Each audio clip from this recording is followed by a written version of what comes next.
understated beauties. Adam Curry, John C. Dvorak. It's Sunday, April 29th, 2018. This is your award-winning Gibbo Nation Media Assassination, episode 1029.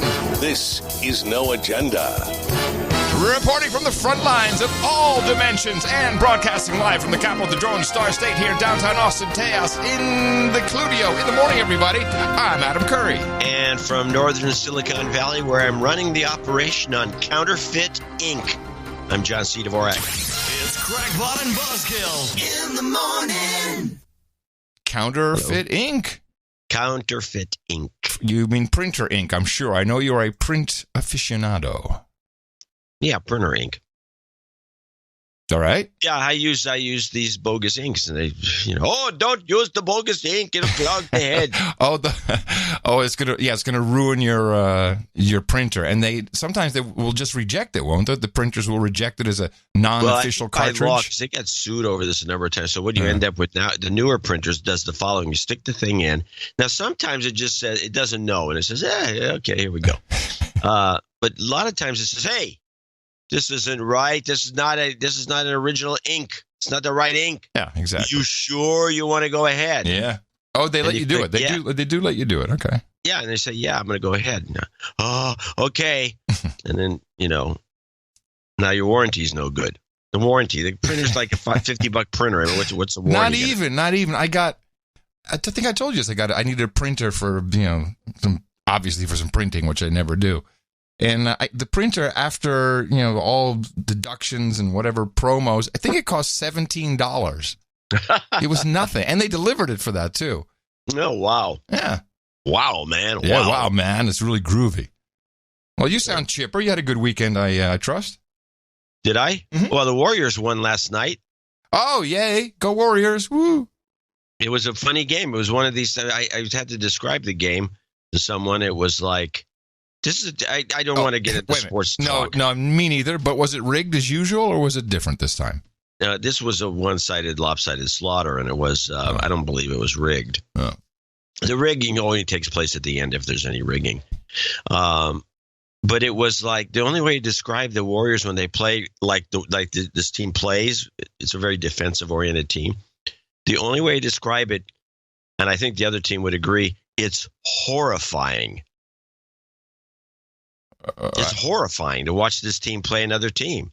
Oh. I mean, the other team, they can't hold on to the ball. A guy just takes it out of his hands. I mean, they're knocking people down. It's a horrifying team to play. I don't see how anybody can beat them. Oh, I understand why you had a good weekend. Fantastic. Yeah, we like to see this sort of thing. Very good. I had a great weekend, too. Yeah, we got some stuff done around the house. We had too much to eat, too much to drink. Fantastic. Too much to eat. Yeah, we're sitting down like Saturday night. It was groovy. And then Tina's like, "What are you doing?"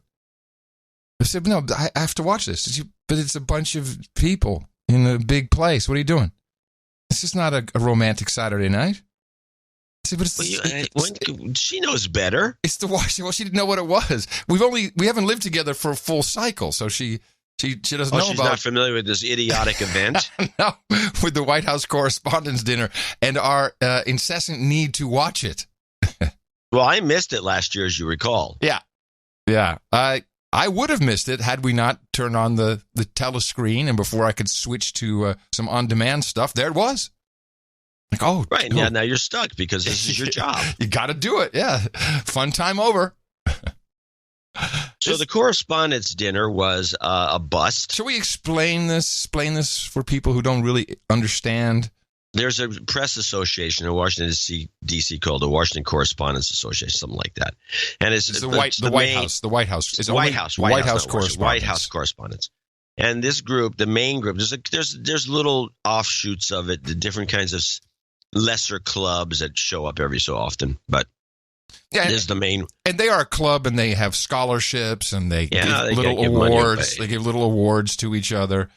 And then traditionally, it's been the spot where the relationship between the president and the White House correspondents and their association get to banter back and forth. And I think it's like a roast. It's like a roast, yeah, but it's really about the president being able to show how funny he is, or she, at excoriating the press.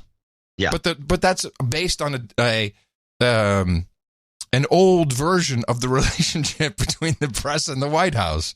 So this event kind of doesn't make any sense anymore. No, it doesn't. Yeah, but the one thing, but it's still, they still hold it anyway. They try to, cajole Trump, and they make a lot of Trump jokes, but it doesn't have the whatever. It used to have more sting, and then Obama was maybe one of the best at this because he could come out and joke with them. Ronald Reagan, of course, would have been the best. Well, Obama had fantastic timing, great writers, and he was very good at it. And there was also much better video production. This year they had some cartoon, which everyone was all jitty about, and it was stupid. It wasn't funny. No, there was a lot of not funny in this particular.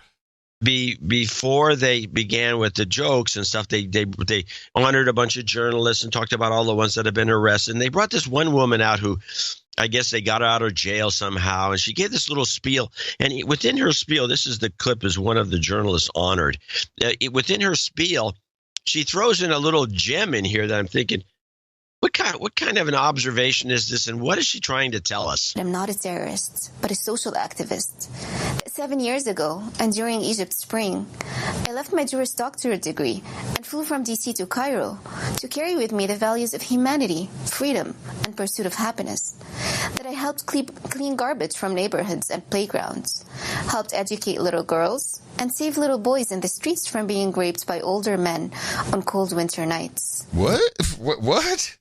Now, she was saving little girls and saving little boys in Egypt from being raped on cold winter nights, which apparently I guess is what goes on in Egypt. Damn. Only on cold winter nights. Yeah. And wow. So she had to help the little boys. I don't know what she's trying to tell us here, but it's pretty disgusting. Did she say her Jewish doctor degree? That's what it sounds like, doesn't it? Yeah, her Jewish doctor. She's going to be a Jewish doctor. That's interesting. I don't know. So they went on and they brought out the woman. They actually had this. I don't know if I have the. The woman who was the. Well, before we go there, they had a theme this year, and this was, I think it was respecting the First Amendment. Yeah, and that's a shocker for them. Yeah, well, it was good because it did set up the Michelle Wolf, the traditional comedian who's there to roast the president, and some members of Congress and some members of the media, but it's kind of falls flat if you don't have, the clown card there to make fun of. Now, the head of the Washington correspondence operation came out, and when she said this, I knew that the whole night was in trouble. This is the head of the WH. In this room, we are Republicans and Democrats and independents, people of all economic classes, races, religions, and gender self-identifications. Whoa. What? Gender self-identifications. That's right. I said this is getting a little, really? Well, is that what? Yeah. Mm-hmm. So that's what's in the room? I think today, what happens if what if your self-identification is that your gender is that you change genders every 5 hours? Yeah, that should be okay. Although you're mocking gender self-identification, you brute. You think? Yes, you brute. You're not to be taken seriously. Only journos know when you're serious. How about my gender self-identification is to mock? No, Wouldn't that be okay? No. Again, you're just making fun of everything. No. You don't know what it's like to be a victim, man. Well, okay. Anyway, go on with your observation since you're apparently... No, I mean the whole place is like that. What else is new? I mean, I think CNN actually got an award for their fantastic reporting on Russian collusion. I'm not kidding. They got an award for something. I mean, the whole thing is hokey. And I still was sitting there, doing my little narrative when they didn't have anyone talking, people just schmoozing around. That must have gone over big with Tina. Come to think of it, didn't really work. We did get the only thing. So Michelle Wolf comes out. She's a big smile, the worst voice in the world. She's like Roseanne Barr. That's part of her shtick, and I've seen her stand up. It's Roseanne Barr's old voice. Somehow she borrowed it or she bought it from Roseanne. Oh, come on. And decided to amp it up a little bit so it's worse than Roseanne's. Well, I've seen her stand up. It's pretty funny.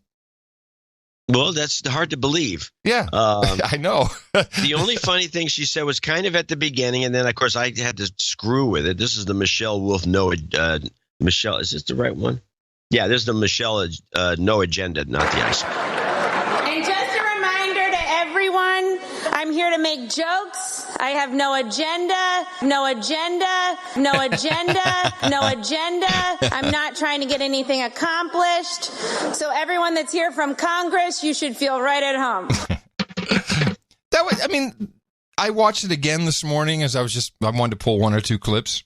Yeah. And in hindsight, it wasn't all that bad. It was. Oh no, it was uncomfortable at times. I'm surprised that she wasn't in tears as a normal stand-up would be after this was done. But she was standing. She was at the dais or at the front there at the big table, so she couldn't do it. But I would have expected her to be in tears backstage. She didn't look happy when she sat down. That's for sure. She bombed. It was unbelievable how bad it was. Yeah. Well, it's okay. There were still some jokes I liked. Well, here's the joke that I think it was going kind of okay until she did this particular joke. This is the Michelle Williams, the bomb pussy joke. Michelle Wolf. The Wolf. Michelle Williams. I know it was Michelle Williams. I'm thinking of the model. Pink yarn sales are through the roof. After Trump got elected, women started knitting those pussy hats. When I first saw them, I was like, that's a pussy? I guess mine just has a lot more yarn on it. It's when women go to dick and vagina jokes, it's always funny. It's a cheap laugh. I'm all for it. Yeah. Huh? As it's considered the lowest form of humor. Yes, I know. But you and Mimi, you're like comics aficionados. Done more research before you got me to do this. And that wasn't my favorite one. What else you got? Well, that was my favorite bomb. Here's the one. I got 3 or 4 of these, but here's the last one I want to play is the Michelle Wolf bombing the Bear Stearns joke. But let's go to this one. This is Michelle Wolf broke. Oh, this is where she decides that she's going to start a new meme, which is on our list. Yes. That Trump is actually broke. He doesn't have any money. Yes. Which is really an old meme. She should know better than to try this. It's not in current rotation. It's more like it's almost a golden oldie at this point. It's not even a recurrent. It was a bit of a fail. I agree. Now she decides to do this bit, which is an old Carson bit where it gets the audience. Carson never asked them to do it, but she did. Yeah. She actually asked them to do the bit where the audience yells at her when she says, he's so broke. How broke is he? They're supposed to yell. So she does these gags, and the first one's kind of funny, then it only because it's worded funny in a funny way. Then it gets worse and worse, and it was a complete bust. He has to fly failed business class. Trump is so broke. He looked for foreign oil in Don Jr.'s hair. Trump is so broke. Southwest used him as one of their engines. I know, it's so soon. But see, I appreciate her doing this. I agree. It was a bomb. It didn't have rhythm. There was a whole lot of problems with it. It was at a certain point just no setups, just boom line, boom line, boom line. But she did take the respecting the First Amendment to heart, I think, because this is. You only do a joke like this, and then follow it up with too soon, because it's kind of a try and true formula. But I like it. I'm like, you apparently like her. No, not at all. Well, let's listen more. I know, it's so soon. It's so soon for that joke. Why did she tell it? It's so soon. Trump is so broke. He had to borrow money from the Russians, and now he's compromised and not susceptible to blackmail and possibly responsible for the collapse of the Republic. Yay! Yeah, it's a fun game. See, that was just silly. That was not funny, or it was just factual. That was no good. Trump is racist. racist, though. He loves white nationalists, which is a weird term for a Nazi. Calling a Nazi a white nationalist is like calling a pedophile a kid friend. Or Harvey Weinstein a ladies' man. Which isn't really fair. He also likes plants. I thought those were good. The plants joke was funny, but it was a bit obscure. Not for No Agenda. No, we're not for No Agenda. Now, so her last thing that I have, I mean, she did obviously a long set. Yeah. About 20 minutes, I think. Yeah. This is the Bear Stearns thing, and I thought that this was inappropriate for this audience. They clearly didn't get the joke at first because they couldn't put two and two together and figure out that Bear Stearns had collapsed in the Great Recession.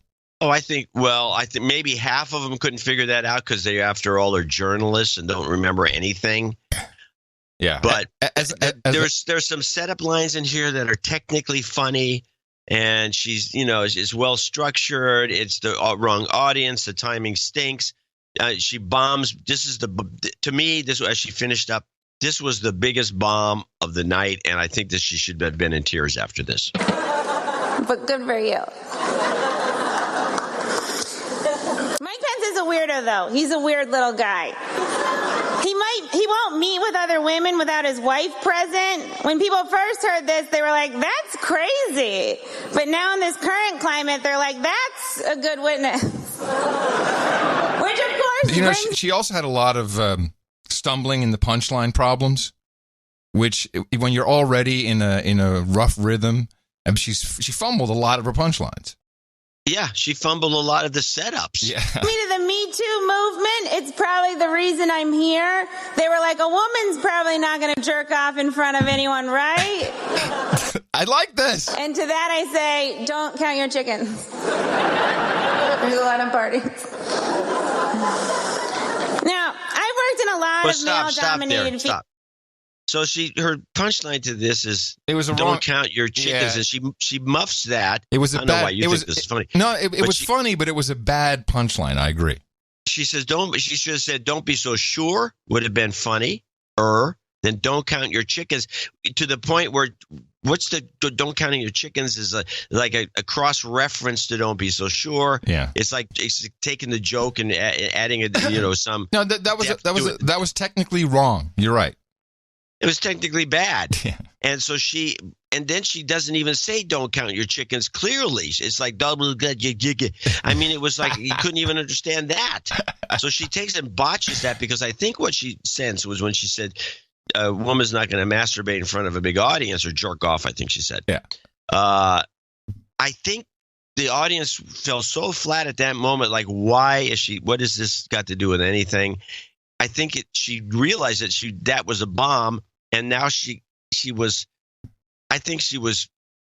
upset to the point where she couldn't enunciate. Oh, that's possible. That's possible. And so then as she finishes up, she's trying to catch up, and she's doing a soldierly like job of slogging through the routine, which is written down.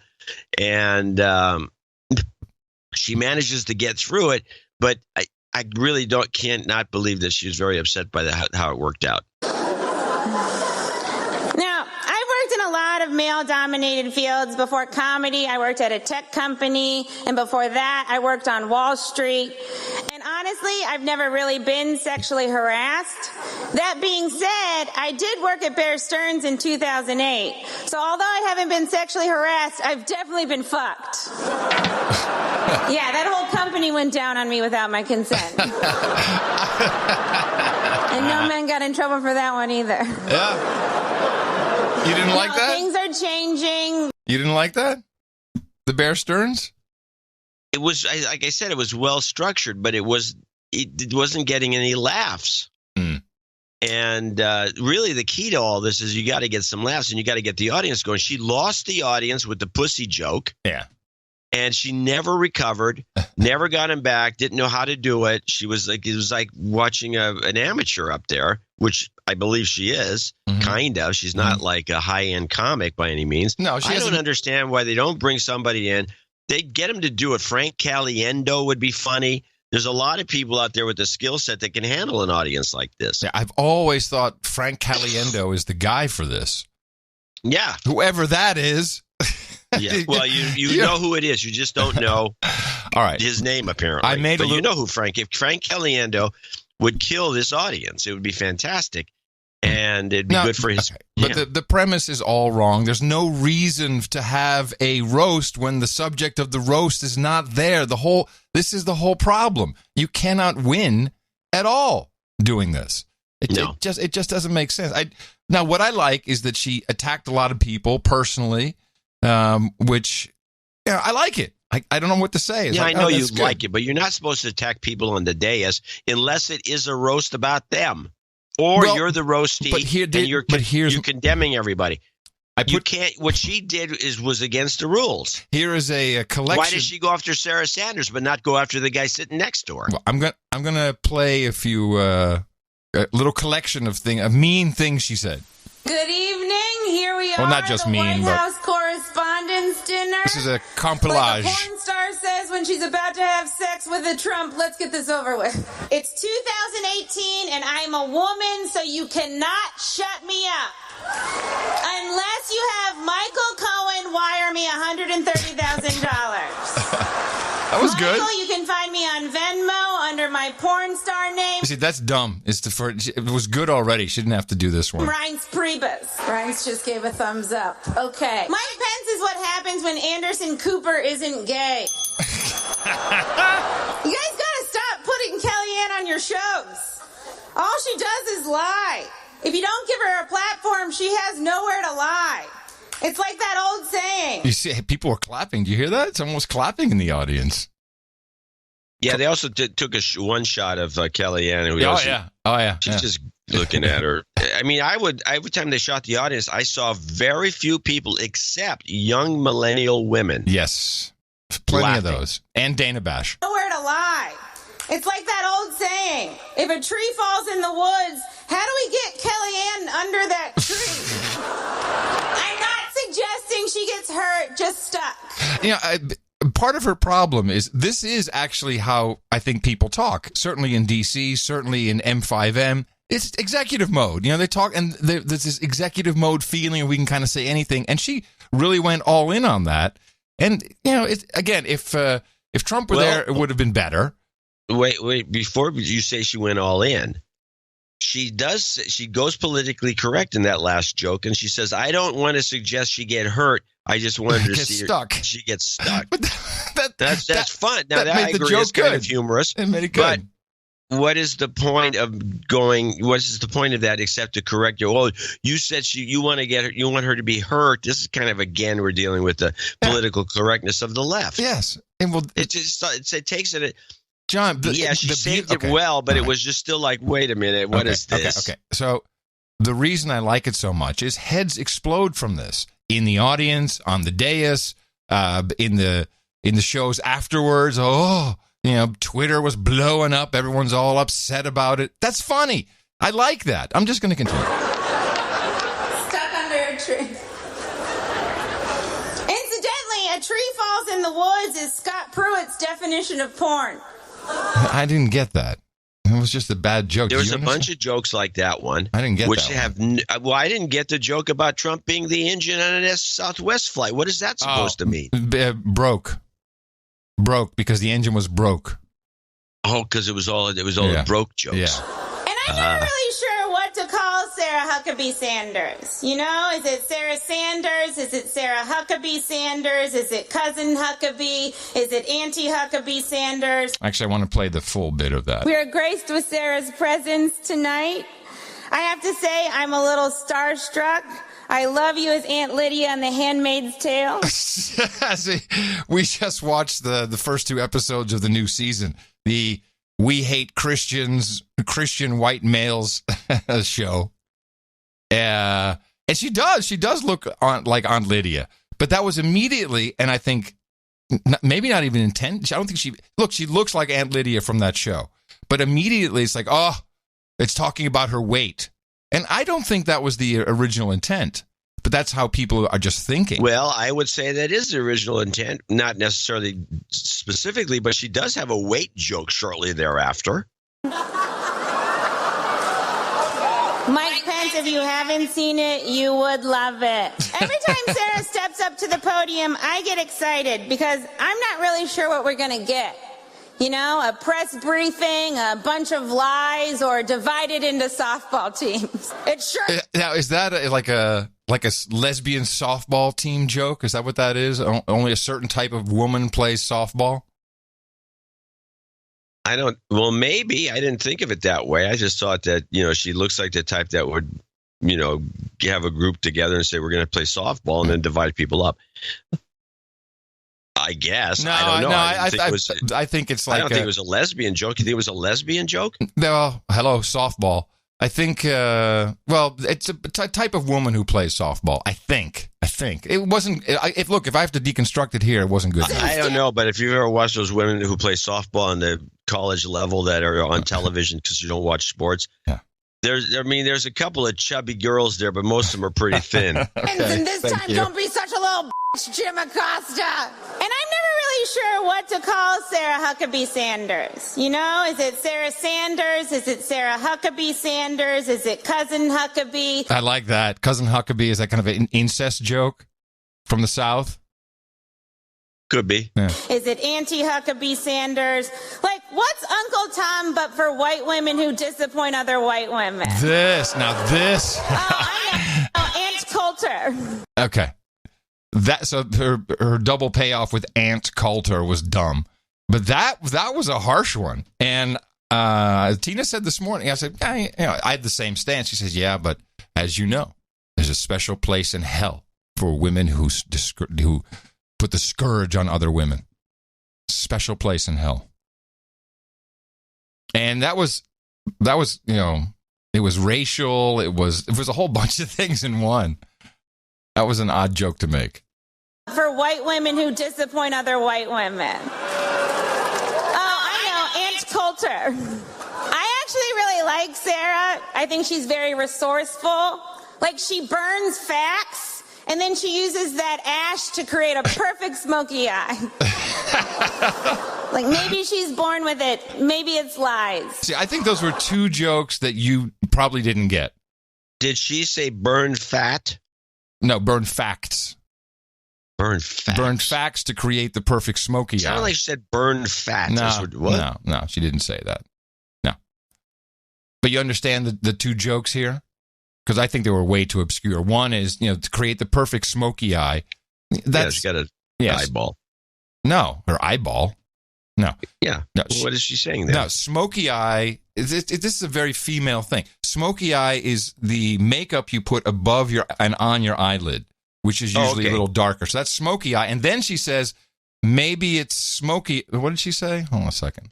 Because it's like a takeoff on a Maybelline commercial. It was very, very dumb to do this. And then she uses that ash to create a perfect smoky eye. Ah, okay. Got it. Like, maybe she's born with it. Maybe it's lies. Yeah, so that's maybe she's born with it. Maybe it's Maybelline. So, no, it's... What'd she say? See, this is the other thing. She mumbles a lot of her punchlines. Yeah, she said does. Maybelline? Yeah, no. Listen. Like, maybe she's born with it. Maybe it's lies. So the commercial goes, maybe she's born with it. Maybe it's Maybelline. That's the original commercial, which is from 1989. And she says what? And then she says, maybe it's... Maybe she's born with it. Maybe it's lie? Lies. Well, maybe it's lies? Like, maybe she's born with it. Maybe it's lies. Yeah. It's probably lies. Okay, you're right. I don't get that joke. Yeah. It's too obscure. Only a culture hound like myself, who also partially ran follows Maybelline commercials from the 80s. I know. So this did not go over well. This did not go over well. Here is ABC chief White House correspondent John Karl regarding these jokes. How uncomfortable was it being in the room, and is there a way in which this whole situation could ultimately redound to Sanders' benefit? Well, I've been to a lot of these. I know you have too, Dan. And there was a lot that was good at the dinner, celebration of the First Amendment, some journalism awards, scholarships. I think that the comedian crossed the line. And this went from poking fun to being mean-spirited. It was very uncomfortable. I think that Sarah Sanders handled herself very well, considering what was coming her way. And I think that most people in that room we're uncomfortable. We're uncomfortable with the direction of the jokes, no question at all. And certainly the only thing it will do is results probably in more goodwill for Sarah Sanders, because nobody should have to sit through that. Oh yeah, no. This is ultimately very good for her, for Sarah, because now she has sympathy. She's a victim. This is what you need to be. She's a victim. She's a victim. Exactly. No, she's a victim. This is fantastic. She's a total victim. So happy for her. It's really good. I mean, John Carl was the guy sitting right next to her. Yes. Yeah. So everyone looked uncomfortable. Now, here is the end. Except the millennial women that were in the audience. Oh, yeah. They were all yucking it up. It was the weirdest thing you've ever seen. Well, I thought her parting, well, not the actual last joke, because she flubbed the line, but what she said here, I thought was the most true and just a fabulous ending to this otherwise horrible stand-up routine. You guys are obsessed with Trump. Did you used to date him? Because you pretend like you hate him, but I think you love him. I think what no one in this room wants to admit is that Trump has helped all of you. He couldn't sell steaks or vodka or water or college or ties or Eric. But he has helped you. He's helped you sell your papers and your books and your TV. You helped create this monster, and now you're profiting off of him. And if you're gonna profit off of Trump, you should at least give him some money, because he doesn't have any. Trump is so broke. He grabs pussies because he thinks there might be loose change in them. Stupid. It was unnecessary. She was doing something really good there. She was pushing everyone's nose in it. And then she's like, what kind of payoff is that? You thought there was loose change in it. That's dumb. That was too bad. That was too bad. But I liked it. She was telling them that she was speaking truth to power. I heard it. She was speaking bad jokes to power. Here's one little red carpet snippet I caught. Don Lemon, the overnight sensation at CNN, who loves dressing up. He happens to be gay, by the way. Let's go to our Kate Bennett. She is on the red carpet with, look at him looking dapper and Kate looking gorgeous, Don Lemon. Hi, friends. Hello. We have definitely got a non-nerd here, breaking the rules of nerd prom. So what's it like being here this year in this era, the second, Trump White House Correspondents' Dinner? It's actually very interesting, Kate. Last year, there weren't many representatives of the White House here. Of course, the president wasn't here last year. He's not here this year. All weekend, I've been running into people from the White House. I ran into Kellyanne Conway like 4 times. She was just around here. I ran into Spicy, Sean Spicer. Spicy.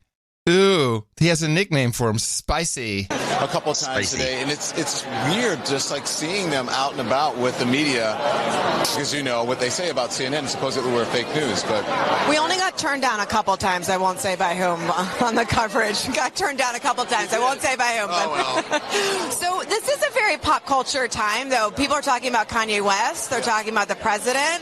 Like, what's happening, do you think, out there in the world? Well, whenever you have a black guy, you got to bring up some black culture. That's what you do if you're a journo. Oh, I think I'll ask him about Kanye. I've gotten a lot of questions about here on the red carpet and just people in general about Kanye West, and I've said the same thing. Tonight is about the free press, about freedom of speech. Kanye West is free to speak his mind and say whatever he wants, but when you do that, you should realize the power of your words and the power of your platform, and you should actually know what you're talking about. And if you're going to support something, or if you are supporting something that's detrimental to your own culture as a person of color, or for me as a person of color who happens to be gay. So that's it. Excellent point. I know 0 gay guys who would say, I happen to be gay. 0. They would say, I'm gay. I'm a person of color who happens to be gay. Jeez. It was an evening of self-gender identification, actually, wasn't it? I think that George Carlin does a whole bit on the use of happens to be. Happens to be? Oh, yeah. I recall that. I happen to be. All of a sudden happened to be. But that is but I think even in that bit, that's something that people say, oh, my best friend happens to be black. But for Don Lemon, about himself to say, he just says, I'm black and I'm gay. How hard is it, Don? Well, you can say I'm a person of color, okay, if that makes you feel better, and I happen to be gay? I don't know. I've never heard a gay guy or gay gal ever say that. We should start saying we happen to be white. We happen to be podcasters. We happen to be male. I happen to be straight. To be straight. To be a straight white man. Whoa. Yeah. Yeah, this is where it's going. I just happen to be straight. That's right. What are you going to do? Nah, it's nothing to be done. Well, overall, the thing was a bust. Yeah, it was. Yeah. I think I think your initial premise at the very beginning of this block was correct. This is something that's outlived its usefulness. I think Trump is making it clear. Trump went out and gave a stump speech. Very good one. I watched it. It was good. I mean, he still has the ability to do these speeches and hold an audience for an hour. And he, I think, has killed this thing. I think it's got to reorg in some other way and stop doing this bit. The bit is especially to a connected world, a network group, people on Facebook and Twitter and the rest. It's not. It's archaic. It's archaic. Yes. It's like, why are these guys intermingling the way they are? They're all buddy-buddy. They're supposed to be covering each other. And they've already lost. You can't really cover each other if he's your best friend. Well, this thing, and I would argue this is really, you saw the swamp, if we can speak of a swamp in D.C., a part of the swamp which is starting to dry up as now the president doesn't go there anymore, but the celebrities also aren't going. They don't want to be mixed up in this. I didn't see a single celebrity there. Yes, I saw one. Who? Carl Reiner. Yeah. Yeah. Seriously, so Carl Reiner, they're holding court. Yeah. Oh, yeah. There was the rest of them were just the same old blowhards you see all the time. I saw that Desjardins girl Jenny? from not Jenny, the from PBS girl. The PBS girl with the big nose. She is extremely petite. Oh, really? Huh. Yeah, she's very small. She's almost like anorexic girl. Oh, my goodness. I didn't know borderline. That. Huh. And there's a lot of other people they kept showing around. They had the Adam Schiff, who's tall, I guess, or tall enough that he's roaming around looking like the constipated turtle. Very funny. And you can see other people there holding court. Yeah. But yeah, no, Carl Reiner is the only celebrity I saw. I saw no celebrity females and no others at all. Yeah, you're right. They gave up. Yeah. So you're right. It's what is it? Archaic. It's old-fashioned. An anachronism. An anachronism. It's old-fashioned is what it is. They need to stop. Yeah. They just need to stop. It's no good. And it's pathetic. It's borderline pathetic. The comedian they brought on to do this should be the last time this is ever done. It's like you just signed your own death warrant. Yeah, for this bit. And yes, it probably won't be televised. Well, C-SPAN will still run it, but it won't be televised because people don't want the embarrassment anymore. And they'll use Michelle Wolf as the reason, or they'll get someone. How can you? Next year's comedian, if they do it, will be so safe, and it's over. It's how broke is he? Well, he broke your correspondence dinner. Right? I got a little bit on Iran. I figured it out. Jeez, I've been on this quest to figure out. Oil pipelines. No, it's not. I mean, ultimately, everything has to do with oil or resources, ultimately.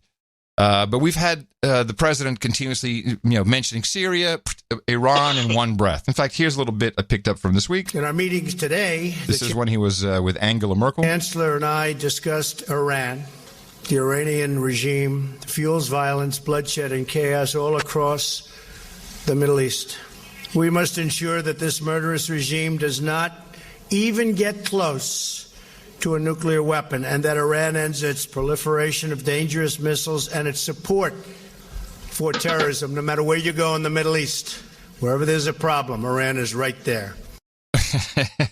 They're right there. So after the show, a number of our producers sent me messages, and my assertion was, "Hey, hold on a second. We're seeing cryptocurrency spiking when Iran comes into play. Even though we're bombing stuff, we're bombing stuff in Syria. The Iran deal is set to be continued or changed or done away with entirely on the 15th of May." What exactly is the problem with Iran? Why are we stirring up stuff there? And then we learned, obviously, that CIA Director Pompeo had been... I'm sorry. That's North Korea. I didn't mean to say that. It's one of those mornings. So I've been looking at what is the actual reason for the Iran hate. The regime, etc. Is it really terrorist financing? It's much worse than that. They have committed the ultimate sin. Here's Press TV. That's an Iranian outfit, isn't it? Press TV? Yes. Can I make a guess? Sure. It has to do with currency. Iran has banned importers from using the US dollar as base pricing currency in import documents.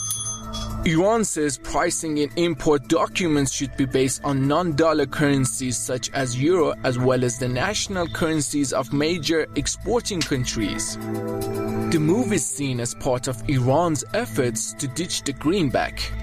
Iran has no access to the dollar due to years of US primary sanctions. The country was expected to be given access to dollar when it sealed a landmark nuclear agreement with P5+1 back in 2015. United States officials at the time said Iran would be given access to the dollar in line with the nuclear agreement. But America's failure to deliver on this promise made Iran move away from the hard currency. Iran will join Russia and China that are pushing ahead ambitious plans to become independent from dollar. Iran says already receiving oil payments in currencies other than dollar. The policy is already being praised on social media. Many believe Iran is in the right direction, and some say the country should have taken this measure long before. I really appreciate the background music for this particular report. That was well done. And so I had part of it right. I thought, well, the Syrian thing, people knew about it because that happened on April 14th. On the 13th, Bitcoin and, of course, all cryptocurrencies they move in tandem with Bitcoin. But this, now know the timeline. This announcement, I think, came on the 11th or the 12th. So it is also possible that Iran said, hey, media, we screw this, screw the dollar. We're going to go with other currencies. We'll take the euro. And that news had to be stopped. How do you stop big news like that? You bomb the shit out of someplace. So I think that we should, since this is kind of your beat, this bit, you should remind people of some of the other people, big names, who tried to pull this stunt. Superstars like Gaddafi. Yeah. Didn't he try to do the gold dinar? Wasn't that? And wait, who was the other guy? Like that. The other guy was what was his name again? Oh yeah, Saddam Hussein. The Iranian dinar. Iraqi dinar. Sorry, Iraqi dinar. Yeah, it's not a successful strategy for long living. No, if you want to live a long life, don't start messing with the U.S. dollar. Go ahead. This is I think you're dead on this one because it's still about oil and pipelines. It's at the end of the game, but at the beginning of the game, there's still this U.S. dollar issue. We're not about we're letting the only thing we're letting slide a little bit, which is something I've disagreed with you on specifically, which is the use of the pot of money called the SDR, the special drawing rights, which is set up by the IMF or one of these groups, which has a mix of money, but the dollar is still the main item. And you pull the plug on the dollar. The problem is the entire world's economy is based on the fact that it's run by the dollar and this huge deficit, which we can't afford to pay. Right. And if the underpinnings of the dollar are pulled out from under us, then we have to pay this deficit. Now, what if, as an insurance policy, So you and I are elites.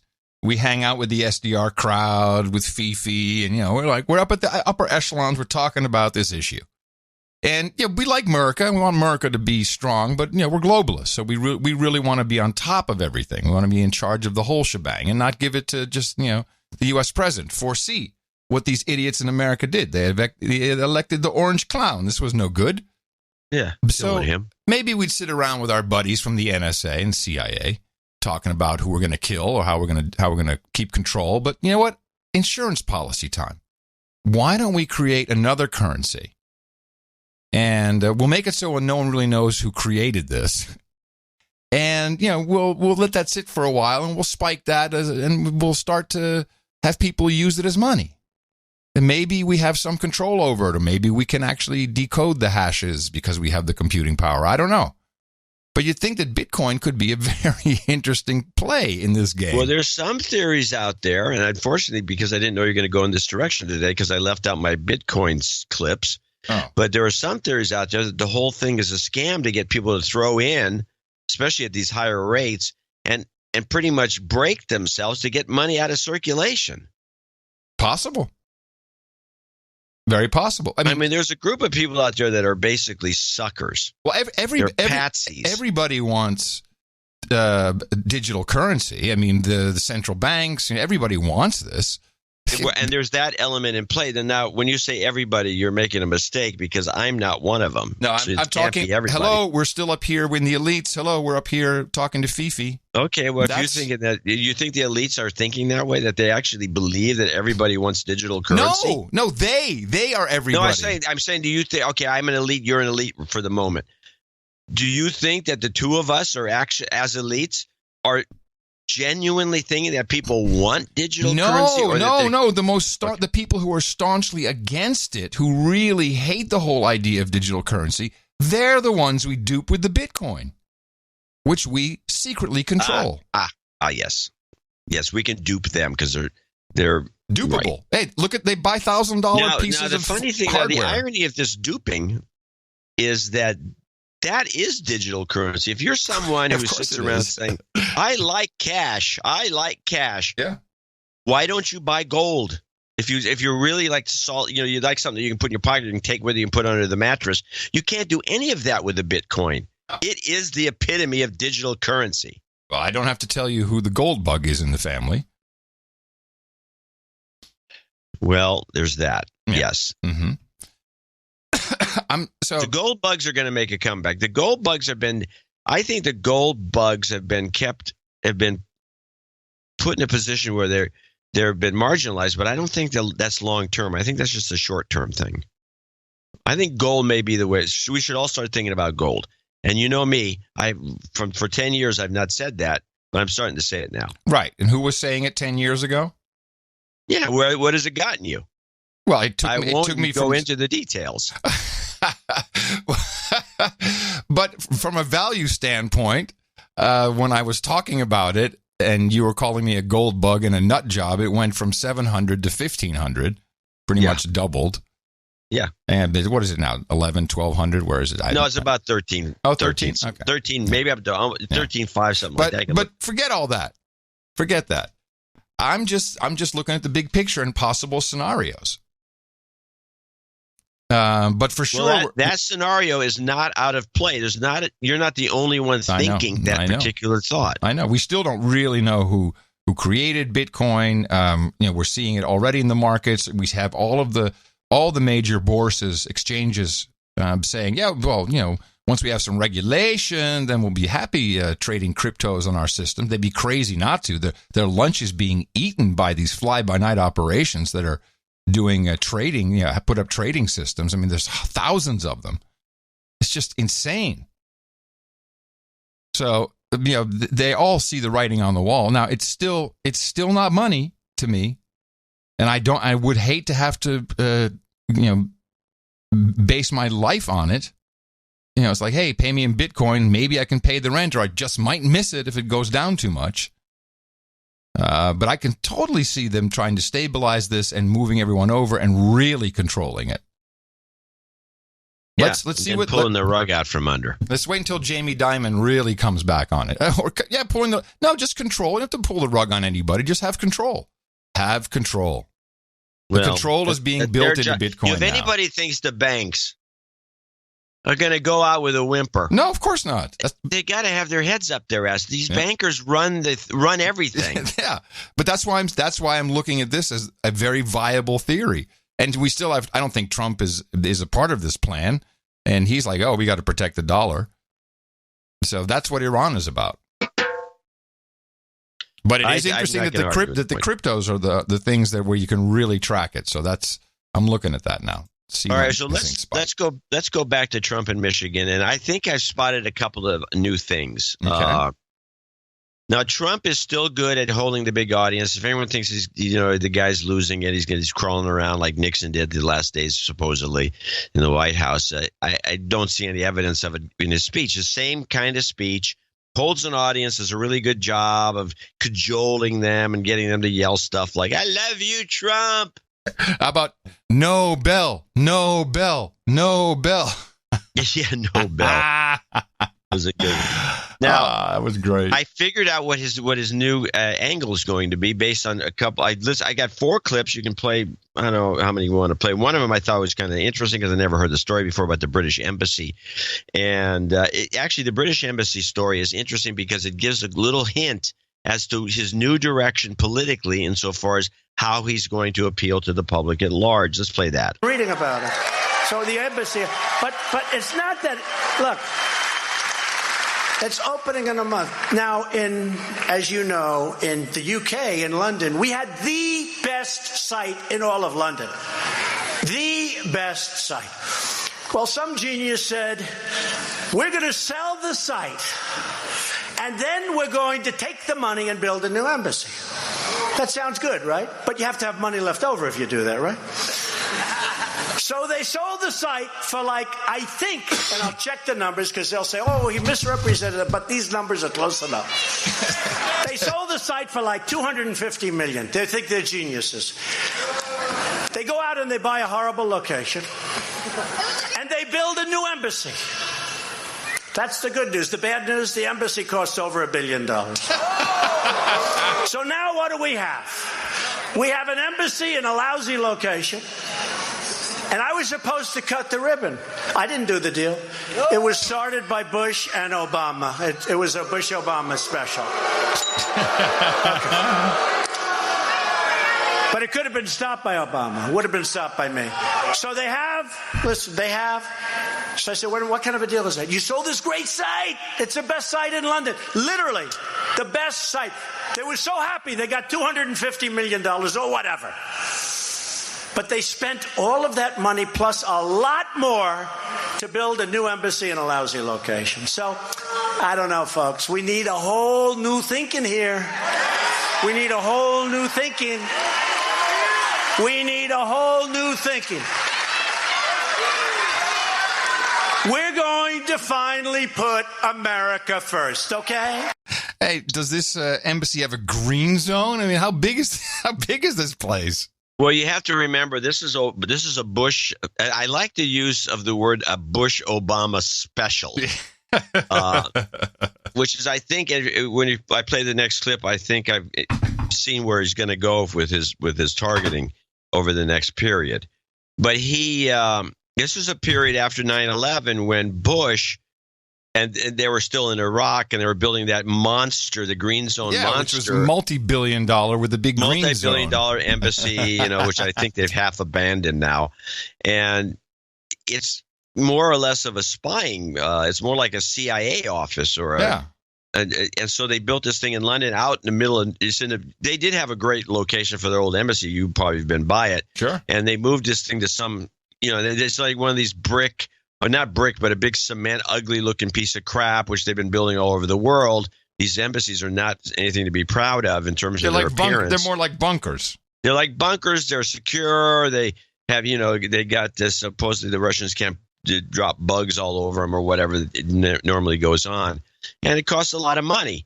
And this was during that period where everyone was freaky and they're all paranoid, and that's the Bush administration. Obama could have put a stop to it, and he didn't.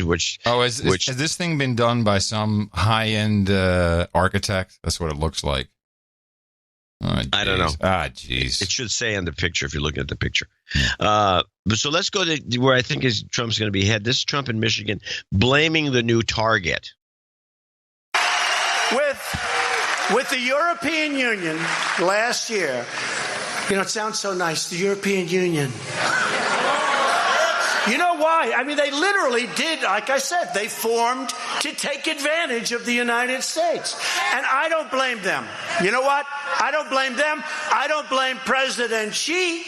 I don't blame Prime Minister Abe of Japan. I don't blame the heads of these countries for taking advantage of us. I blame past presidents and past leaders of our country.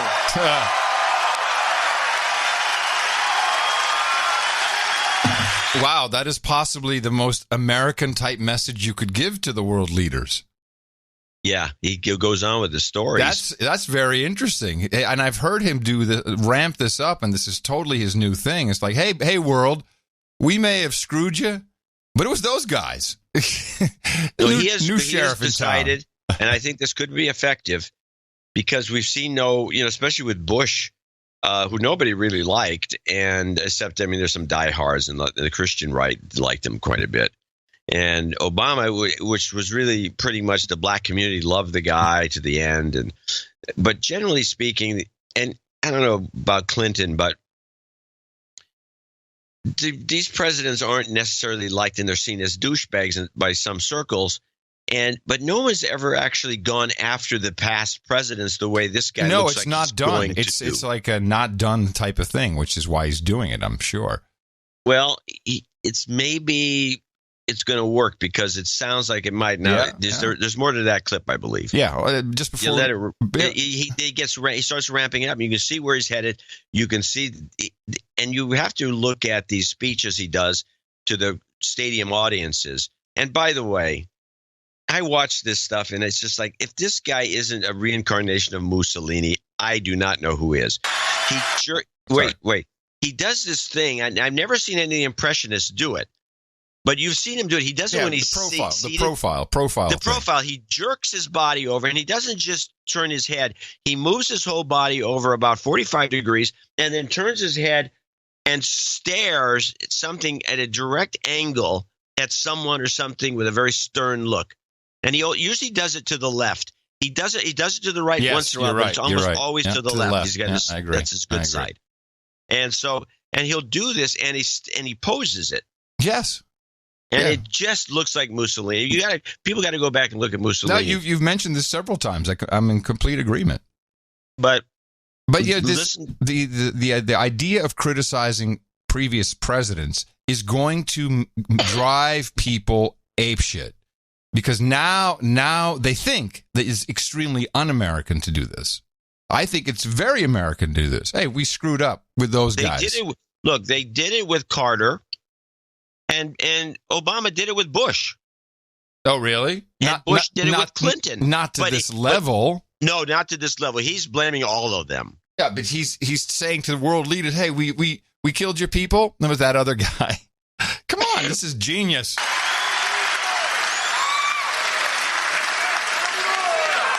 I was in China, and I was making a speech, and I was saying how bad it is, how unfairly we're treated. And I'm in front of thousands of people from China. And I could see the mood was getting dark, and I have President Xi over here, and I realized I was going point after point how bad it is for us, how good it is for them. They became a major power since the World Trade Organization, which is a horror show for us. Horrible. And I looked at President Xi, and he's the boss. He's the guy. I said, but it's not your fault. It's not your fault.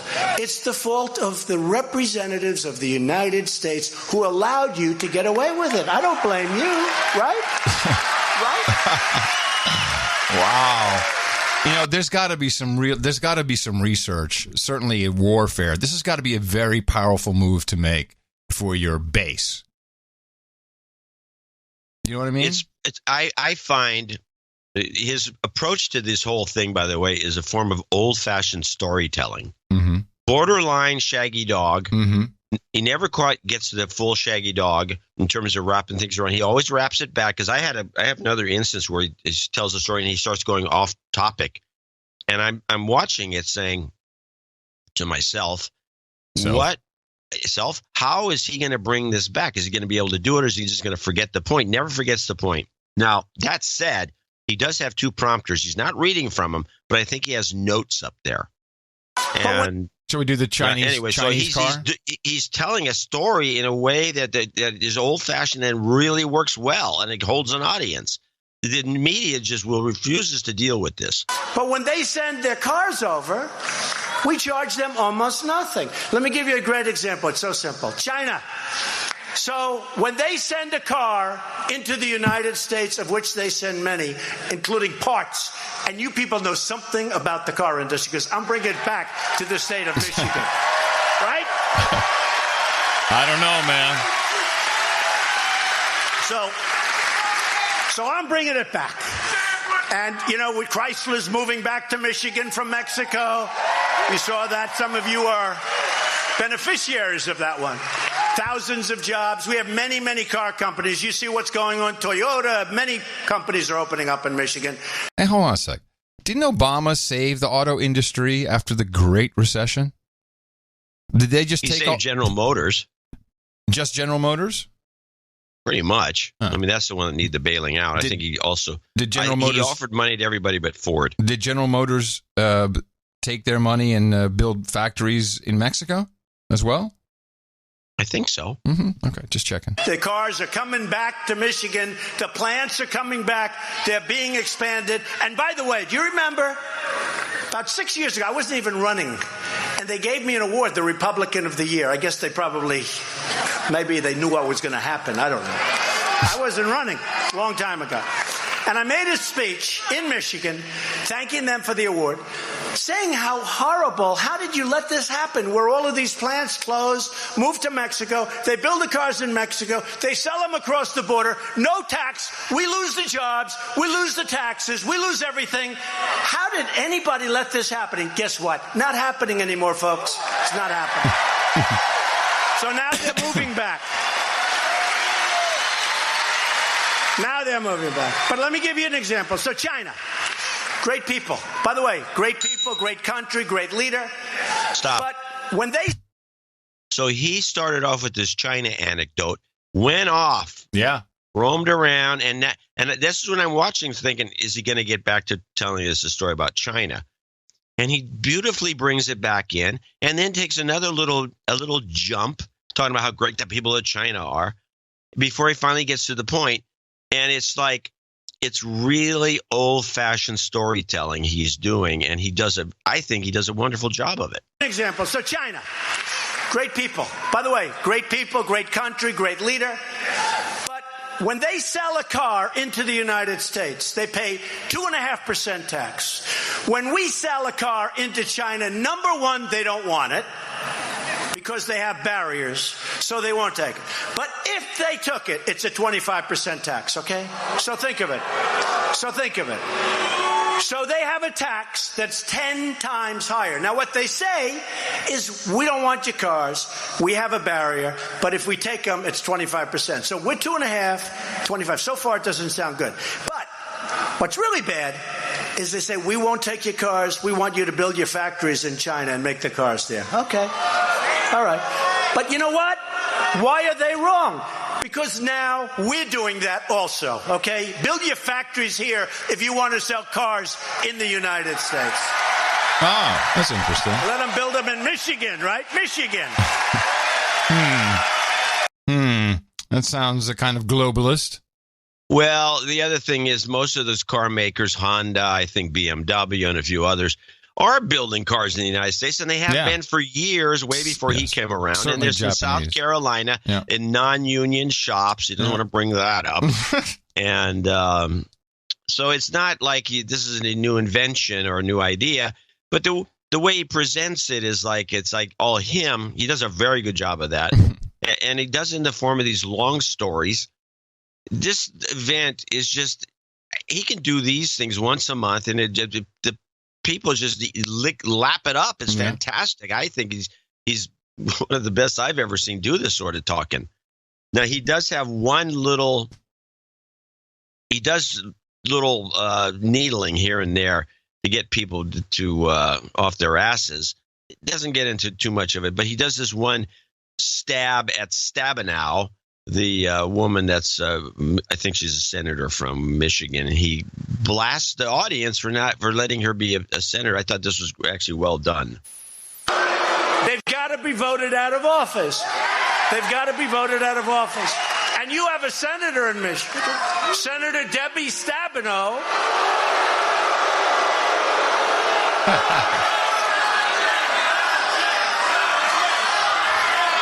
She voted against Kate's law. She voted against tax cuts.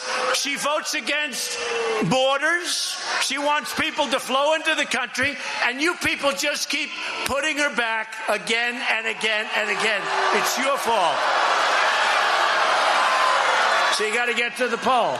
And we have some great people running. The primary is going to be over with soon, but we have some great people. And honestly, if you want the borders to be secure, if you want to keep those big tax, how have you done with the tax cuts, by the way? Okay. All right. He's unbelievable. Entertaining for sure. Yeah. Better than Michelle Wolf. Definitely. Hey, we were talking about the Listener company that does the ultrasonic tones on the other show. Oh, yes, another one of your things. Yeah, and then you came back around, and I later realized why, and you recommended a movie which you had recommended in the past, which I had not seen yet, and you said it's one of your favorite movies. And I said it's a really good movie that addresses this. Okay, well, first, so it's Josie and the Pussycats. I think the reason why you came up with it is because I was talking about Lost in Space with Parker Posey, and Parker Posey is the evil record company executive in this movie. Yes. And Tara Reid is in it, and it's got a good cast. Okay, it's a light comedy. John, WTF, bro? This is not a good movie. I never said it was my favorite. It's not a good movie either. It's not a good movie. And and it has to do with subliminal messaging, not secret tones being transmitted. I said it reminded me of the movie Josie and the Pussycats, which I believe is a good movie. Okay, fine. I got you. It's not a good movie. Well, okay. It was horrible. You liked that crazy story about the Christian cult, what is that thing with what's her name? It won all the awards. You're a big fan of that series. I think it sucks. I don't like it. Hey man, just take it while you're down, okay? Don't try and bring me down to your level just because I like Handmaid's Tale. Yeah, that's it. I watched that because it is the future. It is where we're going. The Christian white men are going to take over the government and make sex slaves out of the women. It makes nothing but sense. I don't think it's even going to come close to that because as I segue before we do the segment. Yes. Because you remember the company Real Doll? Yes. Well, they've changed their name to Real Robotics. Oh, no. Wait a minute. The Real Doll, for context, I first heard about it on the Howard Stern show when he was still on FM radio. Oh, it's been around for years. Decades. Yeah, decades. And they make this high end. At the time, I think it was $5,000. Inflation may have still gone $5,000. Yeah. And it's a high end sex doll. Yeah. Yeah. Okay. And it looks like it's based on real people, so it looks like a person. Although the person is always a kind of a porn star. Yeah. And dolled up like one. And with big, they're very lifelike. It's customizable. You can have small top, big top. It doesn't make any difference. It's very realistic. So KPIX, our local station, did a special report, which I think was an infomercial or not. I'm sorry, native ad. Seems kind of long. This is only half of it. I only clipped it here, but this is the best parts. And I wanted. Oh, sorry. Wait. I want to get some setups. They're talking about they're making these dolls into robot dolls, And by the way, and then they show them trying. This is the worst. And then they have some creepy owners that have 5 or 6 of them. And at the very end, I'm going to have to kind of reemphasize the end because it's a long clip. You can stop it during the, not stop it, but interrupt it. At the very end, they have this anchor at KPIX called Elizabeth Cook. KPIX, the local Channel 5, always had these very attractive kind of, I'd say, beautiful in a very subdued way women anchors. Mm-hmm. And they're not flashy. They're just really understated pretty. Understated beauties. Yeah. And they've had Kate Kelly was the absolute best example of this. But this woman, Elizabeth Cook, is one of them. And you can look her up and take a look at her picture and you see what I'm talking about. The end, they had to do a tag at the end. And you could just see it. She didn't want to do it. She didn't like the story. She didn't like the way they were presenting it.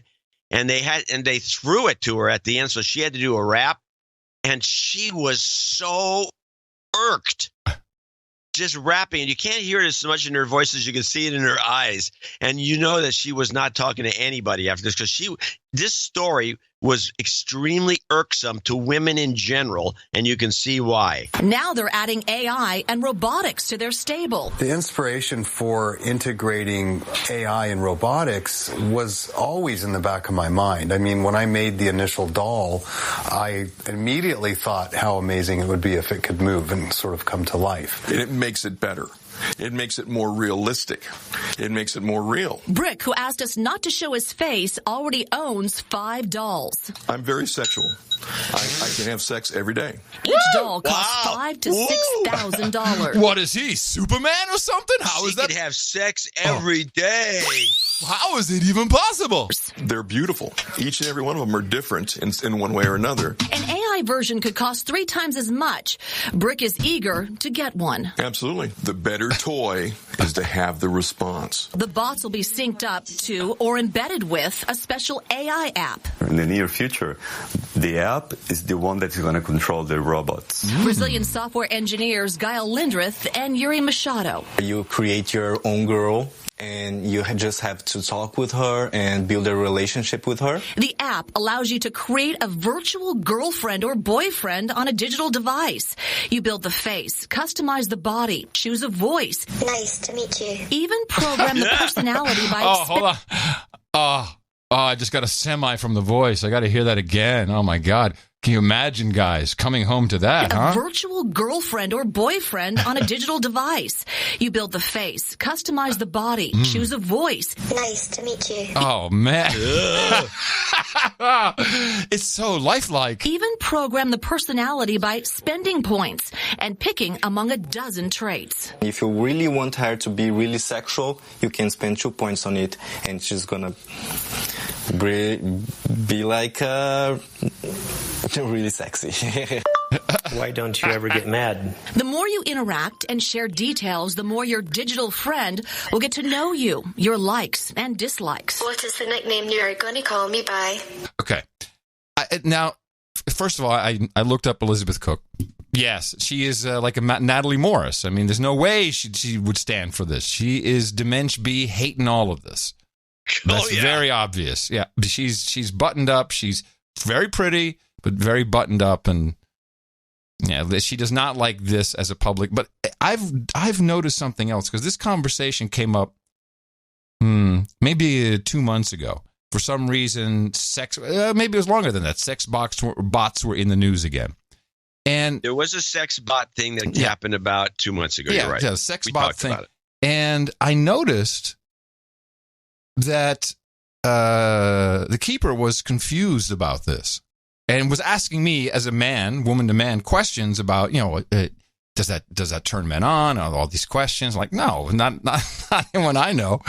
Yeah, but now I'm realizing, maybe she didn't realize it, that I believe that there is an underlying anxiousness with women about these sex bots.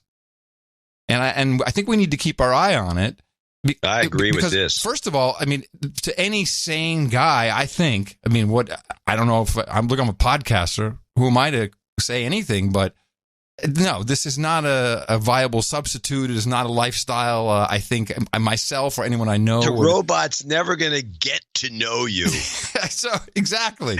So, I don't think this is going to happen, but there is a general anxiousness and maybe a little bit of fear because we live in time, the mystical AI and machine learning. And and I think women already, because have societal issues about, am I doing it right?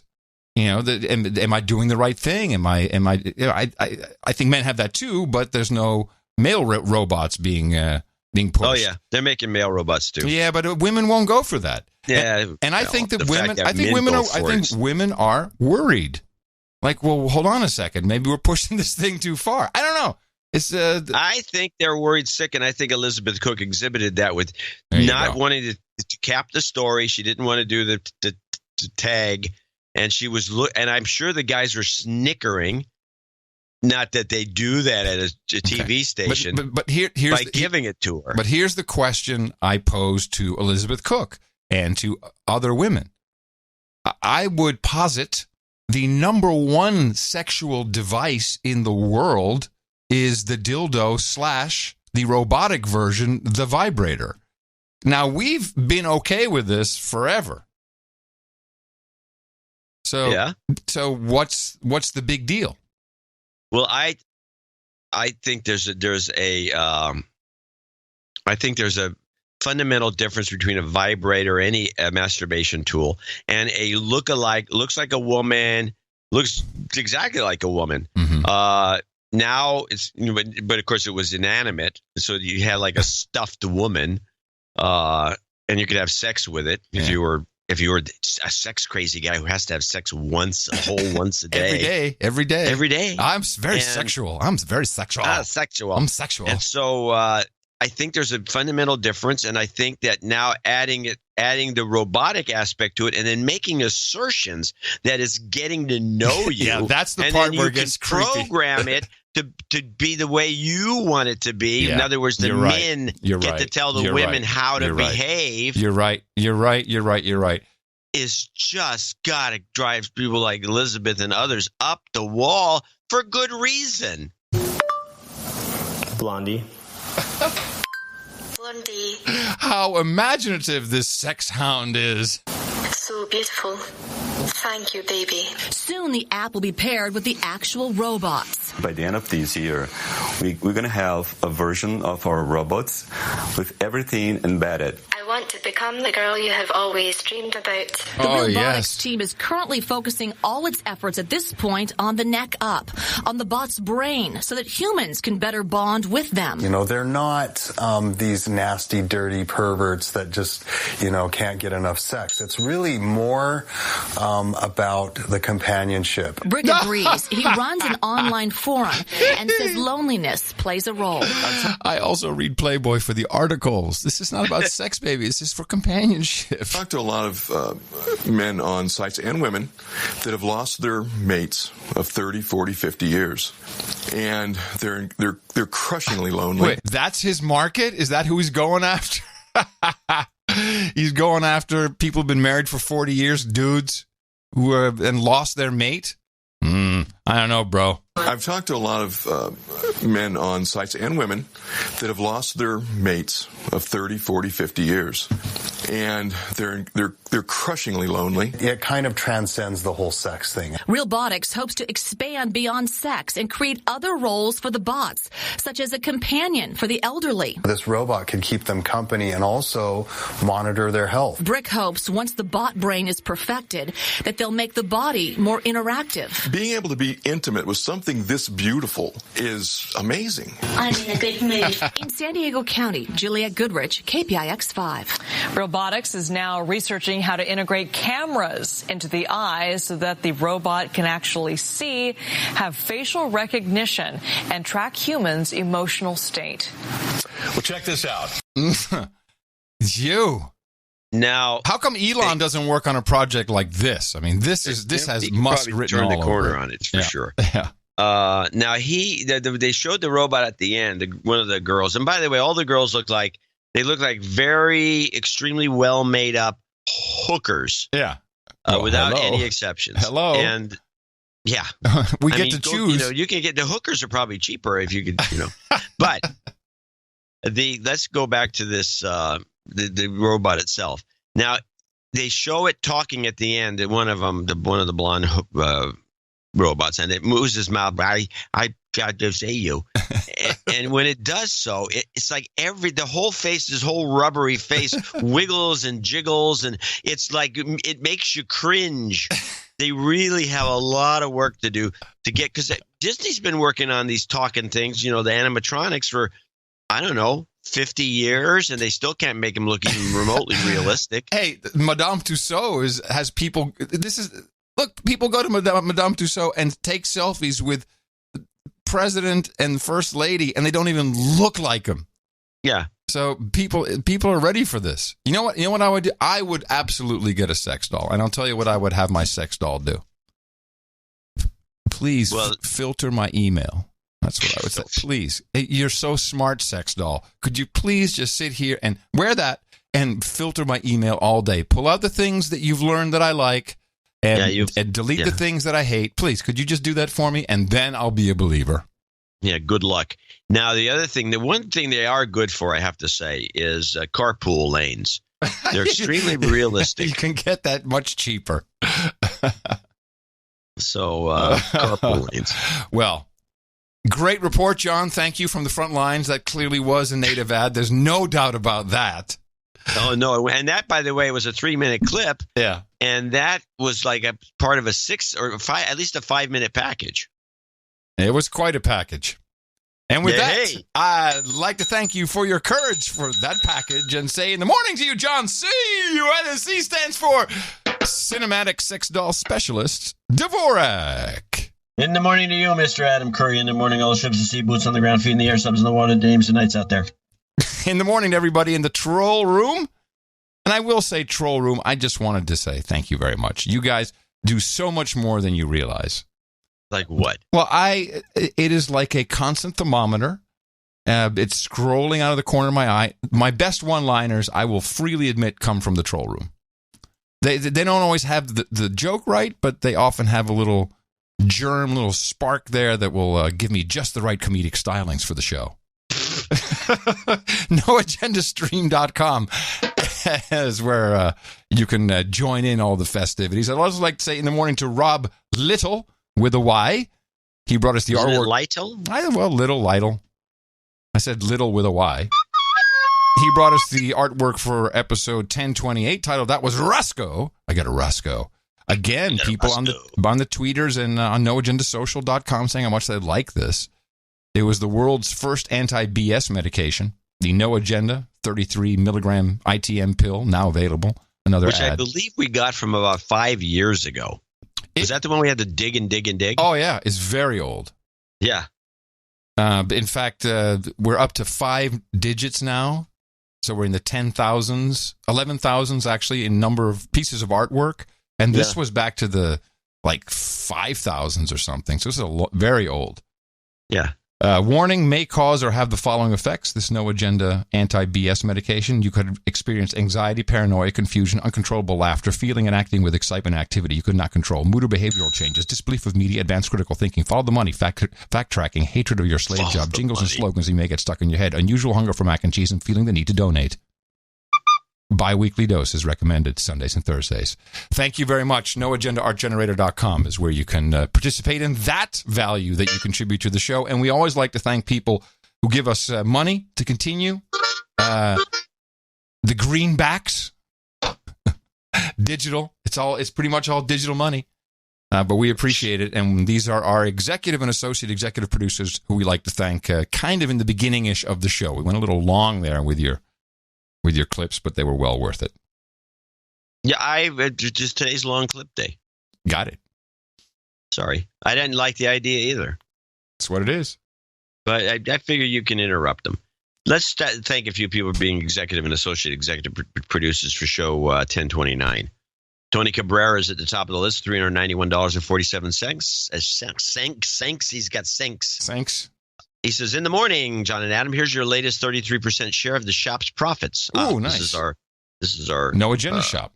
The shop that makes the T-shirts. Mm-hmm. Yes. The latest T-shirt shop. Yes.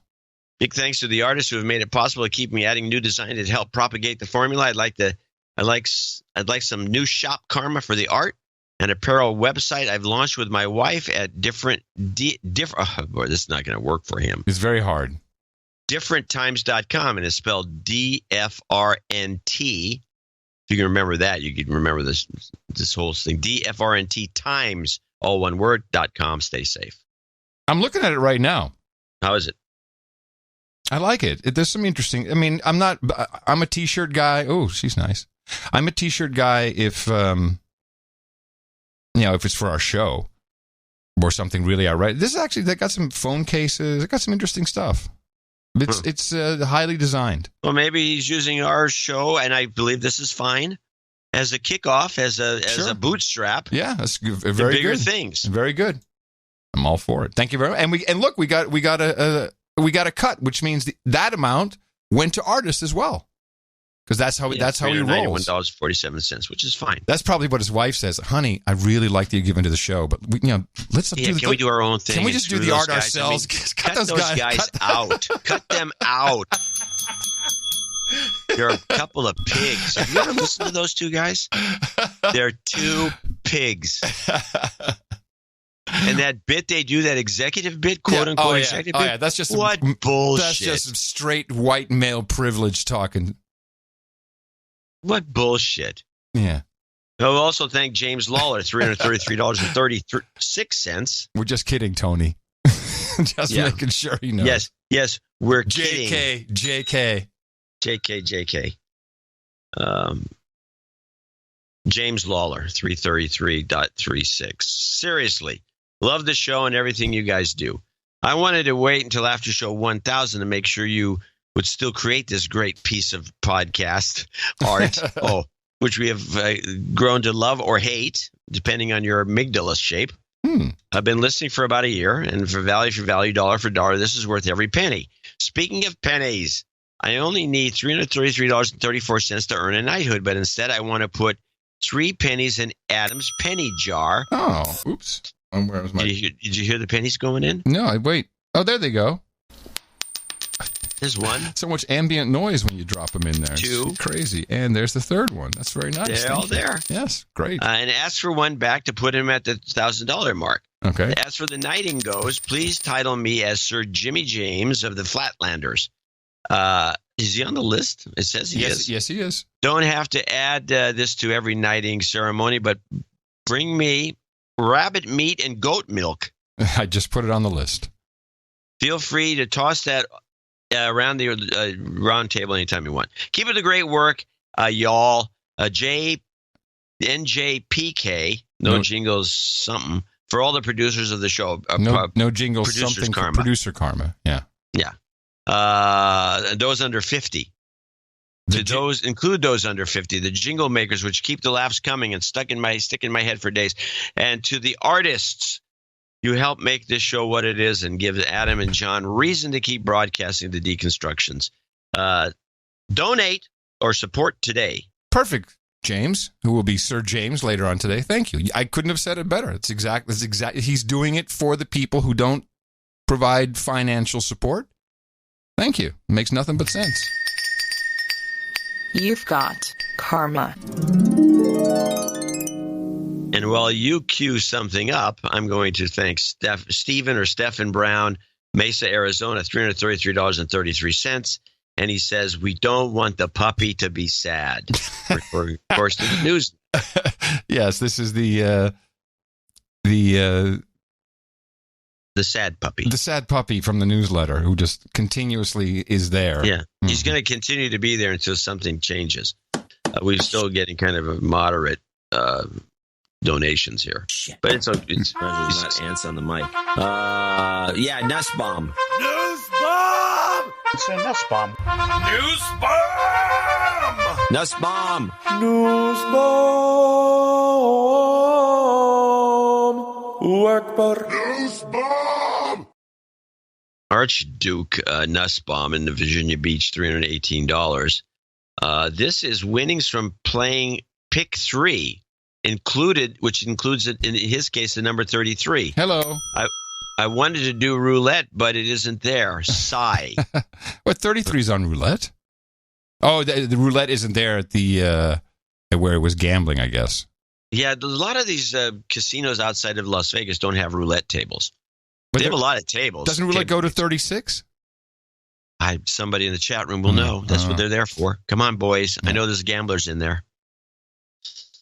Sir Salverin, Night in Exile in Silver Spring, Maryland, $201. He'd be associate executive producer for show 1029.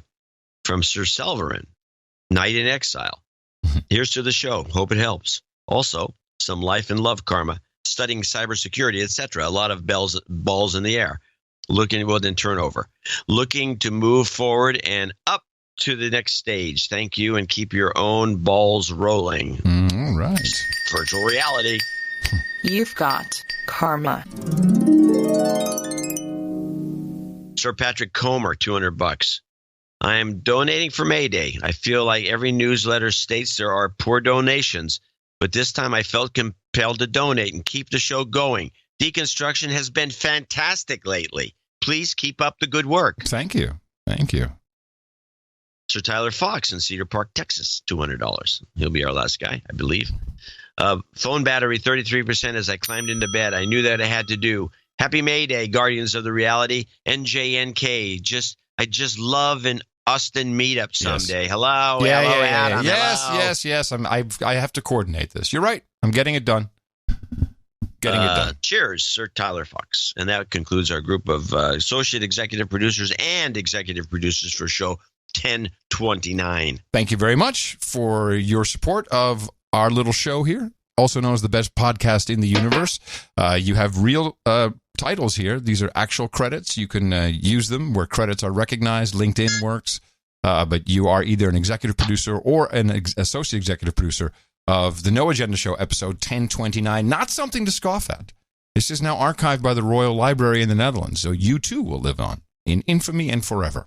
We'll be thanking more people, $50 and above, in our second segment. Remember, we got another show coming up on Thursday. Please remember us at Dvorak.org/NA.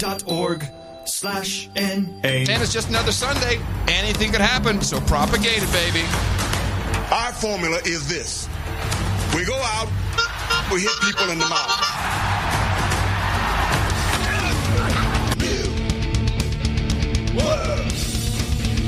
Order. Shut up, slave. Shut up, slave. I mentioned I'd gone out. We hung out this weekend. We got a lot accomplished, and we also went shopping. We went to the Domain, which is the big kind of live work situation. Live, work, drink, eat. It's kind of like an internment camp. Only you are allowed to leave. You should look it up, the Domain in Austin. I'll look it up while you discuss it. Yeah, I'm OTG. You can't find me. Yes, I'm OTG. You can't find me. Yeah, I'm OTG. No eyes on me. That's right, baby. I'm OTG. Again, welcome to the Domain, a shopping center. Says it's a mall. No, it's not a mall. It's all separate shops. There's shops. The motto at the top of the page is "Find it, love it." That's pretty much it. Now, so you have stores at street level, and people live above the stores. It's like they have a bunch city. Of pictures. They have one of those things that scrolls across, and all the models are like wear sparse makeup, and they have like a whole bunch of moles all over their face.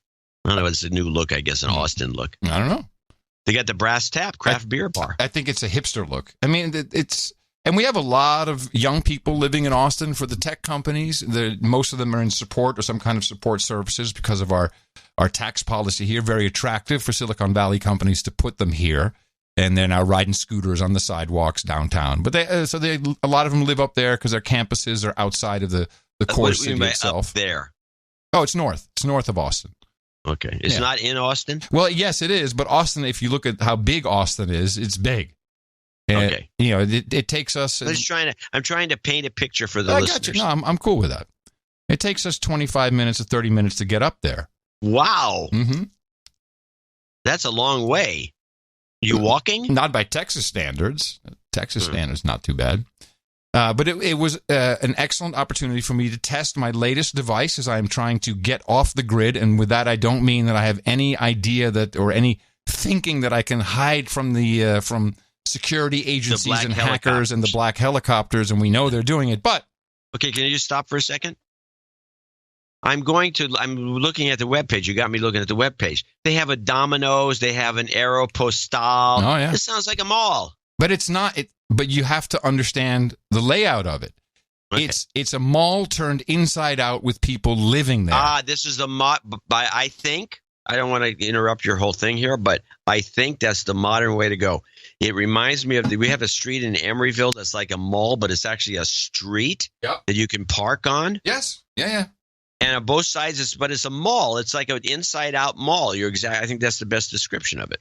It's kind of like living downtown, where you have shops at street level, and then above those shops are apartments. Yes, same thing here. Except they have height restrictions, I believe. So maybe it's tops, maybe 10 stories, I think. Tops. Well, these are shorter. But yeah, I mean, and you can walk from one side of the mall to the other, and it will take you, a good 30 minutes maybe, depending on, just which, if you go diagonally or. Is there anything indoors at all? There's, all the shops are indoors, but that's it. I mean, and they got an Apple store, they got a Windows store. No, when I mean indoors, I mean are the shops inside another enclosure? No. But all the shops are standalone stores. All right, continue. Sorry. It's the whole place is filled with MILFs, pretty much. Yeah. Oh, you must have been in seventh heaven. No, please. She must have been giving you the elbow the whole time. I'm walking with the number one MILF, baby. I don't need to be looking anywhere she's elbowing you constantly. She's giving you must have a sore rib. No, we were enjoying walking around. But okay. I took extra special joy out of the latest device I am testing, not to stop the security services and intelligence agencies from spying on me, but to stop giving data away that is either being abused, misused, or eventually will be used against me. Mm-hmm. That's what I'm doing. And you have the John C. Dvorak system, which you can grouse about later if you want, which is just don't do anything, don't leave the house. It works. It's a very successful strategy. It works. So I had, I had a couple of different devices come in. I already tried the Nokia C3. And the problem with that is it only had 2G. Now I received the ZTE Z431 device, which I think at the time was only sold by AT&T. It looks a bit like a BlackBerry. It did have 3G. This was great. It fired up, and I could do text messaging, and I could... And by the way, this was like a $20 off of eBay. So it came in a box which had been shrink wrapped again. Because this thing had been, like they'd driven a car over it. I mean, it was all scratched. Refurbished. Yeah, refurbished my butt. It was really, it smelled. It actually, you open the box, it didn't smell like cigarettes. Some old ham operator that emptied out his closet and put it on eBay. However, you do not want to you want to be very careful if you're looking for an OTG device because you want a browser. That's really all you need. You want to be able to have some form of browser, text messaging, and phone calls. That's all you need. And at minimum 3G, 2G just is getting phased out too quickly. And the browser is hard-coded to a defunct AT&T mobile website. So whenever you fire up the browser, it says, I can't reach this site, and then it quits. And at least on, it's really bad. Wow. Hey, thinking ahead there, AT&T. I like it. Yeah. Oh, there is so much so my next device, which is, I think the one I'll probably wind up staying with, and because I've had it and I really enjoyed it and I remember how much I enjoyed it. I got and this was much more expensive, $79, I think, Nokia E71. Yeah. This device, it's a classic. It is a classic. It's built like a truck too. It's very well made. It's very well made. It's very comfortable in your hand. It's not something you're going to drop. Old. It's decade-old technology. It is. Does 3G. It has a browser in there. This one also, believe it or not, was hard-coded to some stupid-ass proxy. Luckily, I could still download the Opera browser, which is I'm okay with that. I mean, I think there's tracking in there too, particularly with some of the moves they've made. They've had deals with Google, but really, I only need it just to just look at some things from time to time. It has an IMAP email client in it, works perfectly. I haven't been able to get picture messaging working perfect with everybody, but I don't really care that much. So it's worked so well for me that we're out at the Domain, and we sat down for a drink. It's the first time I'd touched my phone all day, and I said, "Oh, let me just see what's going on." And I get a text message from you, newsletter. Text message came through, great. I open up the IMAP client. It takes a little while to connect. It's not fast. I got your dock. I open it. Nokia has some kind of Office-like suite. I didn't have to edit anything in the dock because I had no changes. I was able to reply to you, and I was done, put it away. And as far as I know, I'd leaked much less data. No one knew exactly where I was. They weren't putting Canvas profile tracking on me. A whole bunch of things that were just beautiful about it, and I could actually get the work done. What is surprising to me, I recall very well I had the E71 when the iPhone 3, the first iPhone, came out. No, that was not the iPhone 3. The first iPhone came out. The iPhone. The iPhone, yes. That's 2007. Yeah, and I had this Nokia. Yes, you did. And I had one too. And I was like... I still have mine. Your E71 or your iPhone? The E71. Oh, you should grab it, man. The thing is great. And I remember thinking, wow, I don't know if I could ever give up this keyboard. I mean, it's the tactile buttons. And this was the thing. Yeah, you bailed out there's a joke there. I remember it being the beginning of the iPhone was not all that easy. It didn't have great autocorrect, if at all, at the time. I can't really remember. And I just remember it was a little bit of a struggle. But let me tell you, after a good decade of software keyboards with autocorrect, although that's becoming a problem for me, certainly when you try to do two languages in one sentence. I use voice. Oh, that doesn't work for me at all. The voice stopped work, at least Siri. For someone who doesn't want, who's like, oh, I'd never have a listening device in my house, you're actually talking to Google Assistant to transcribe stuff for you for text messages. Yeah. You're leaving quite a footprint there. Voice print, should I say. Yeah, probably a big carbon footprint, too. Anyway, what was I going to say? Yeah. You confused me. Yeah, Trump could follow. He'd be right back on it. He's older than you. Come on, let's do it. You were saying about the keyboard and the fact that this going back to the physical keyboard is excruciating. It's very slow. Oh, really? Yes. Excruciating. Now this is interesting. It is. Because I would think just the opposite. No, that's why I was setting it up, and you just kept, telling me what a doofus I am. Well, I'm sorry, but what can I do? Yeah, sometimes you just sit quietly, you'll be happier. It's very hard to go. Same goes to you. Mm-hmm. Sometimes, it's crazy. I think what? Your phone is ringing? No.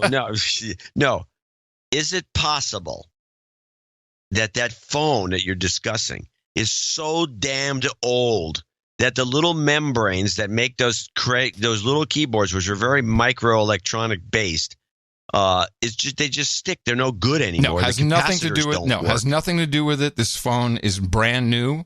It has never been used, as far as I can tell. It is purely the ease of the whole system of the on-screen keyboard. It's just much more advanced, much easier. However, I like it. I like the physical keyboard because the entire point is to not make it easy to do stuff.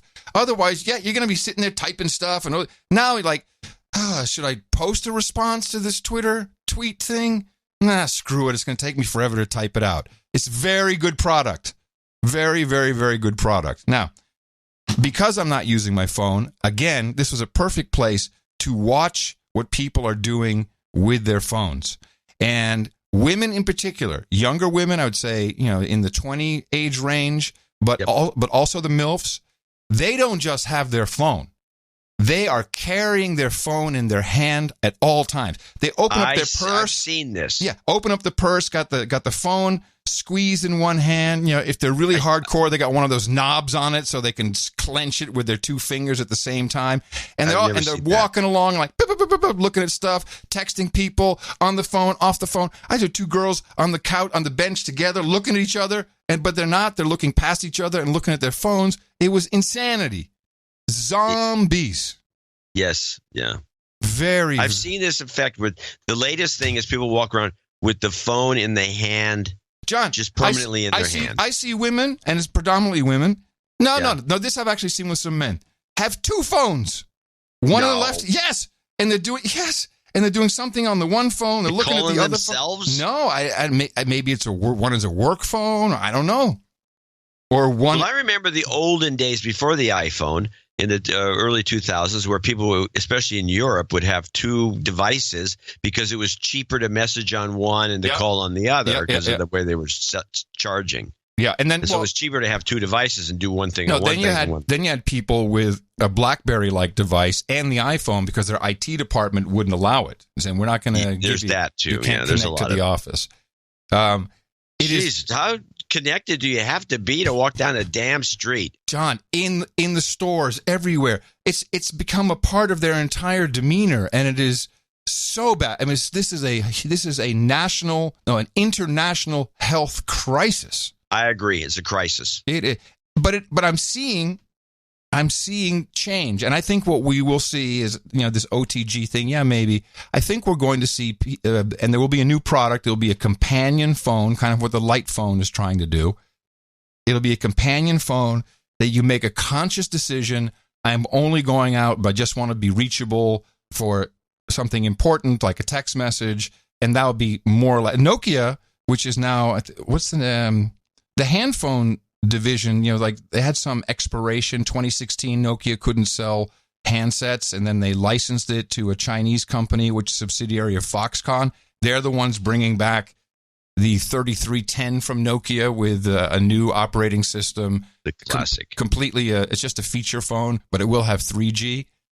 I think they're onto something. And the idea that you'll have a companion phone, it'll have the same number. That's what Light phone has already discovered. And this will be a big stocking stuffer. No, it's I don't want to say that you're completely off the deep end here. So I won't say that you're completely off the deep end. But this is bull crap. There is no way. Those cheap phones, they're not on anything. They're on to trying to get people in the third world, especially in India and other places, who have no access to these phones, to get them. It's like a beginner's phone. You get them that phone, and then you get them addicted to the other phone.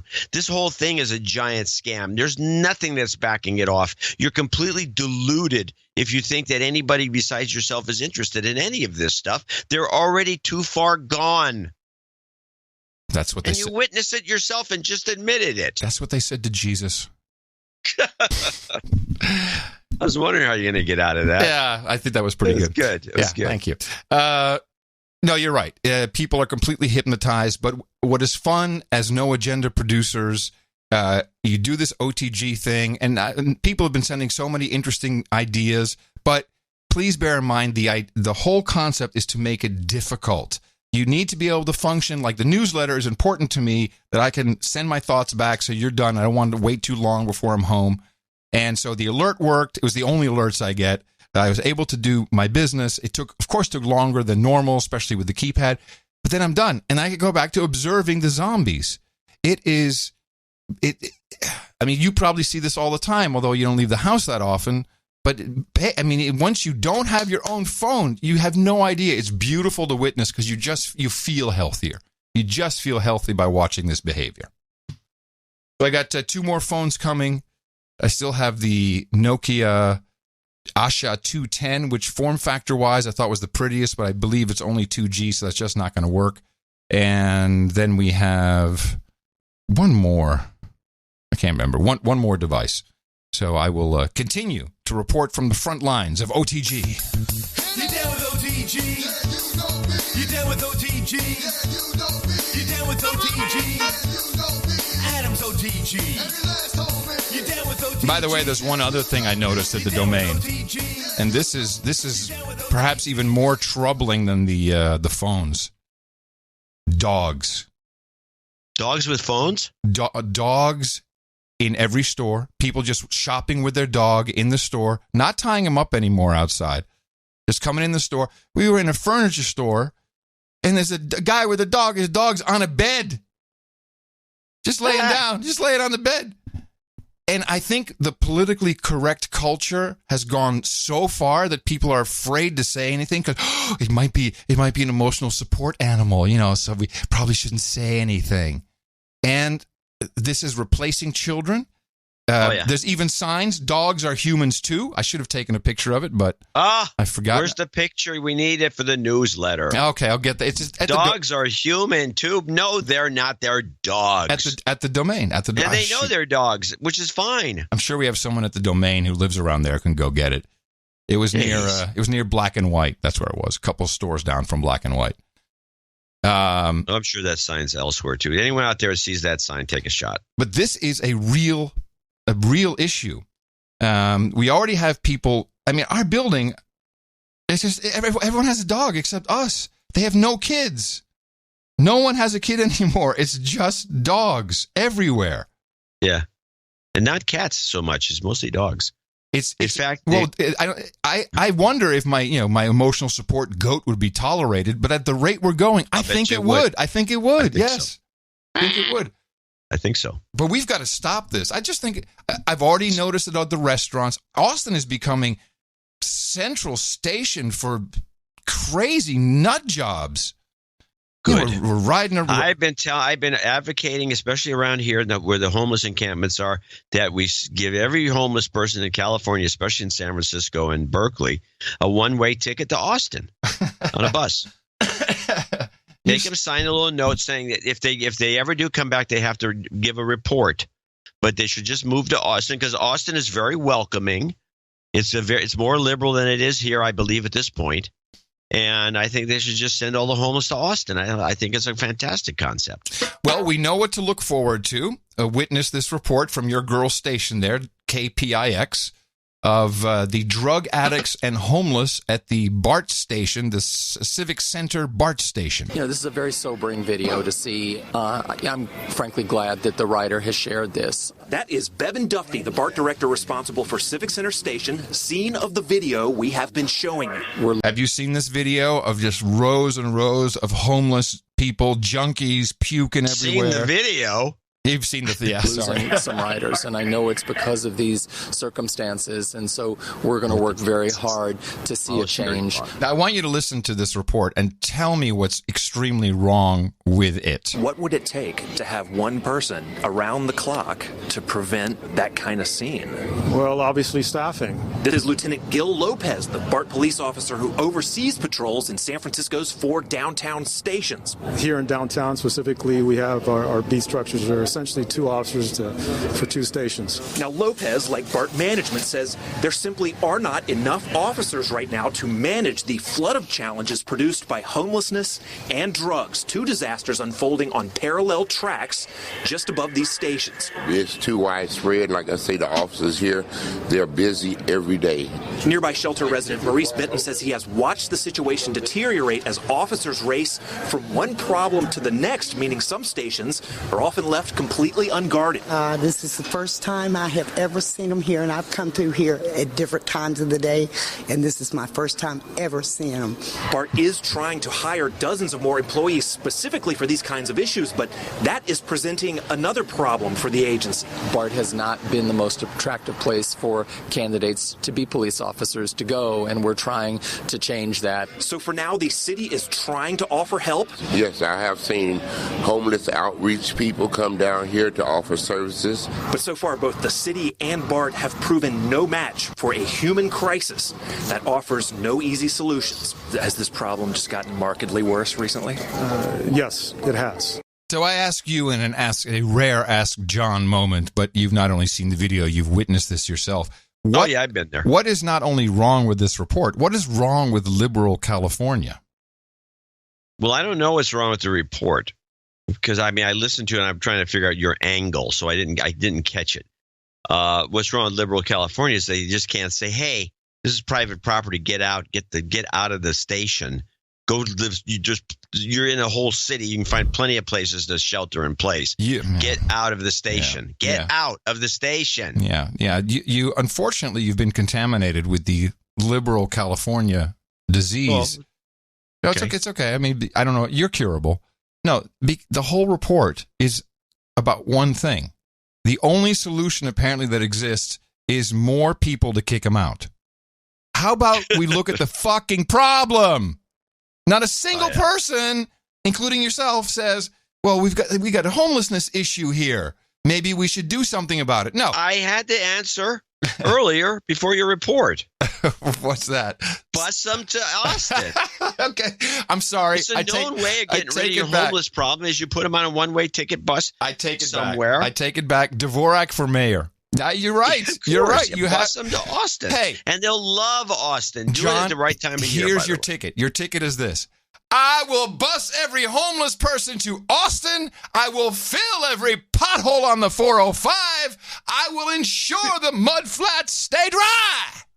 We don't have a 405 up here, but you know what 80. I mean. 80. Yeah. So, yeah. But that's not how they're thinking. No, you're right. And it's something I bitched about before, too, which is the problem itself. Has to be solved. It's unbelievable. Not one word. Hey, I would even accept it if someone said, well, let's give them emotional support dogs or something. Anything. But, yeah, we just need more cops. We need more transit cops to kick them out. And then clearly, I mean, it's in your DNA, so there's nothing you could really catch. But, your idea is send them to Austin, which truly is the right way to go. Yeah. That's what all cities do that. They get free bus rides. Here you go. You're good to go. And Austin is wide. Right now, Austin's the place. Yes. I mean, I listen to you describe the situation there. I see it's worse. It has the potential to be worse than the poop on the streets city of San Francisco. Yeah. They won't know what to do about it because they're just beside themselves with liberalism. Yeah. And they will just suck it all up. They'll just suck all these homeless in and put a big tent city. Which will turn. I'm waiting for the shanty towns, which have yet to really appear in any big South American way. Yeah. But that's coming. What do you call them? Shanty towns. No. Favelas. Favelas. There you go. That's the word. Yeah. Favelas. That's the word you're looking for. Well, I have a crazy. Well, thanks for that report. So I want to go back to just for a little short interlude here. The Dirty 30s. We're still working on the 4-page list. Oh, yes. These are the slang phrases which we're going to, and I ask you the way the game works. I ask you what the phrase means. You try to come up with an answer, and you fail every time. Okay, this is a great game. It is for me. Okay, here we go. Butter and egg fly. Butter and egg fly. Someone who sticks around too long? An attractive woman. Other terms for an attractive woman is a hot mama. Yeah. Sweet mama, a sweet patootie. Sweet patootie.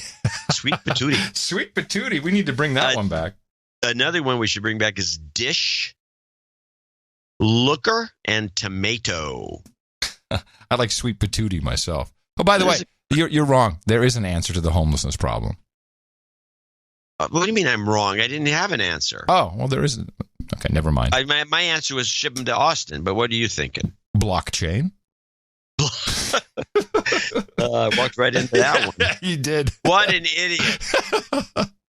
Okay, here we go. Ready? Butter and egg man. An attractive guy? No, that's funny. You think that. That's a trick question. It means the money man, the man with the bankroll. Oh, alrighty. All right, here we go. Buzzer. A buzzer. Now, what's a buzzer? I give up on that one. I'll put it into context. The cop showed his buzzer. Oh, badge. Credentials. You got it right. Okay. Cabbage. Cabbage. Can you use it in a sentence? Yeah, the guy's got a lot of cabbage. Oh, he's money, cash, Benjis. Exactly. Make it rain. Exactly. Cadillac. Cadillac. MILF. No. You're never going to get this one. Can you use it in a sentence? Okay, here we go. Ready? Yeah. Hey, can you get me a Cadillac? It's a dime bag of weed. Close. It's 1 ounce packet of cocaine or heroin. Oh, all right. They had that in the 30s? Yeah. Interesting. A canary. Sentence. Man, that's some canary. Great looking babe. Female vocalist. Oh, okay. Cats or alligators? A no-win situation. Fans of swing music. Oh, yeah. Cats. Hey, cats. Hey, gators. Nice. All right. Okay, I'll do one more, then we'll put it off. Cave. Can you use it in a sentence? I won't use it in a sentence, but I'll say the term has been reinvigorated and is now in use once again. Cave. A basement? One's house or apartment. Oh, okay. Man cave. Yeah, I got it. All right. Yeah.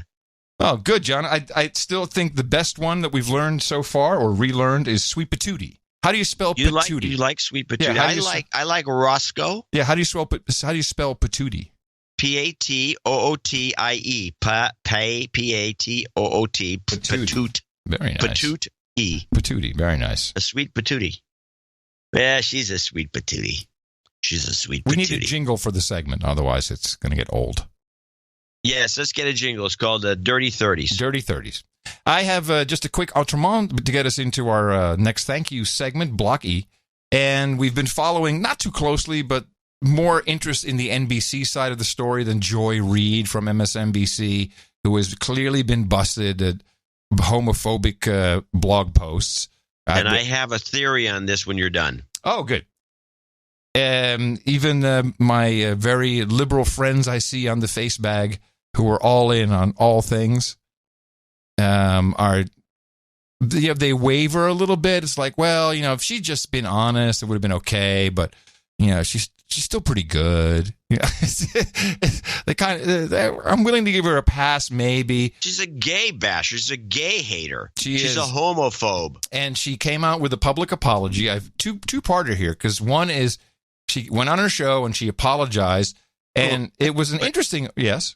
I thought she first went into denial, saying some hacker somehow got into the archives on archive.org and hacked it. Here's how she did it. She did it by moving the conversation away from the fallacy that is hackers infiltrated archive.org and the Wayback Machine a decade ago and changed it and lay as a sleeper cell waiting to spring it on me. She's changed that to, well, I've certainly tweeted some things I'm not proud of. So now she's changed it to another thing she can't claim was hacked, namely her Twitter. And she offers kind of an apology. A community that I support and that I deeply care about is hurting because of some despicable and truly offensive posts being attributed to me.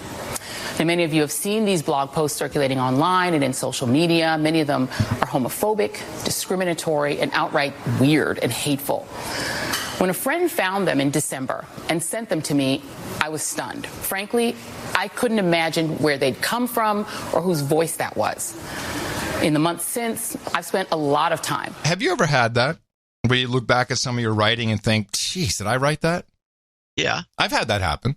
It happens all the time. In fact, if you're a professional writer, you put stuff aside to let it bake, to just let it sit and you said bake. Forget it.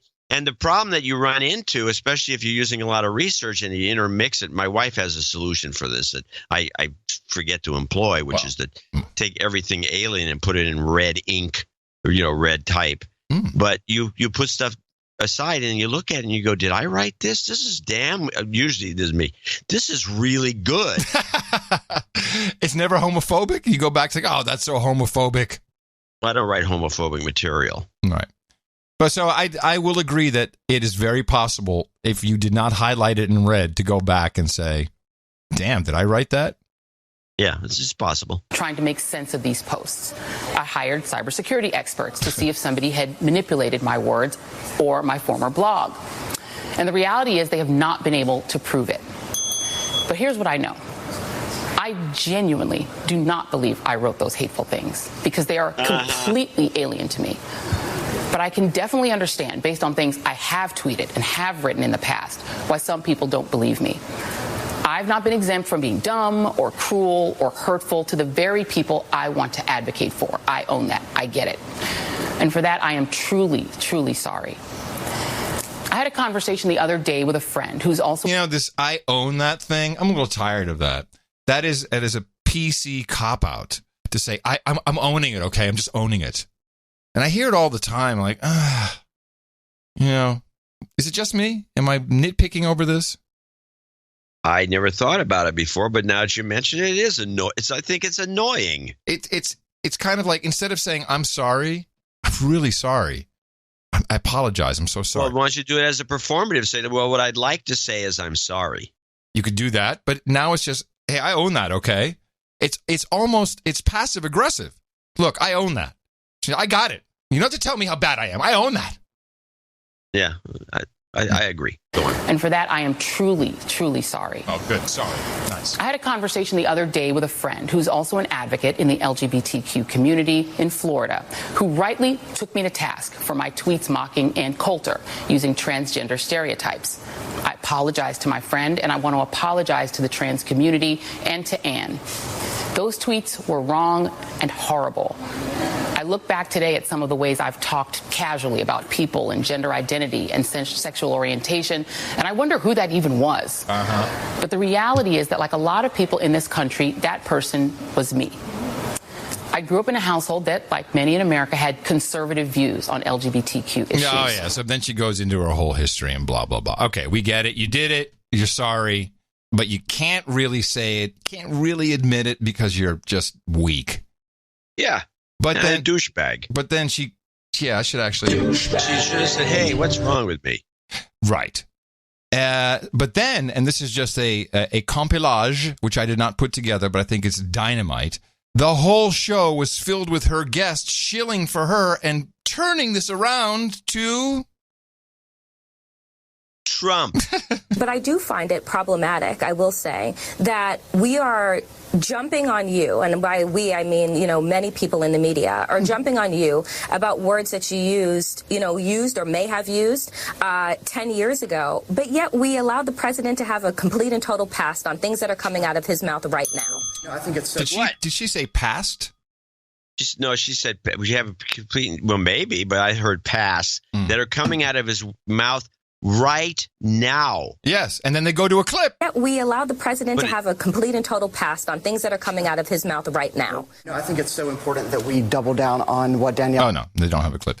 That's not coming out of his mouth right now. She's full of crap. Let's go to the next guest. His mouth right now. No, I think it's so important that we double down on what Danielle said about the media and how they jumped on this because they thought there was some blood in the water and there was going to be infighting and everybody was going to jump on Joy Reid and bring her down. While that was happening, we got a Secretary of State who believes that being gay is a sin. We have... I keep hearing this one. Just flipping it on, hey, you got your own problems.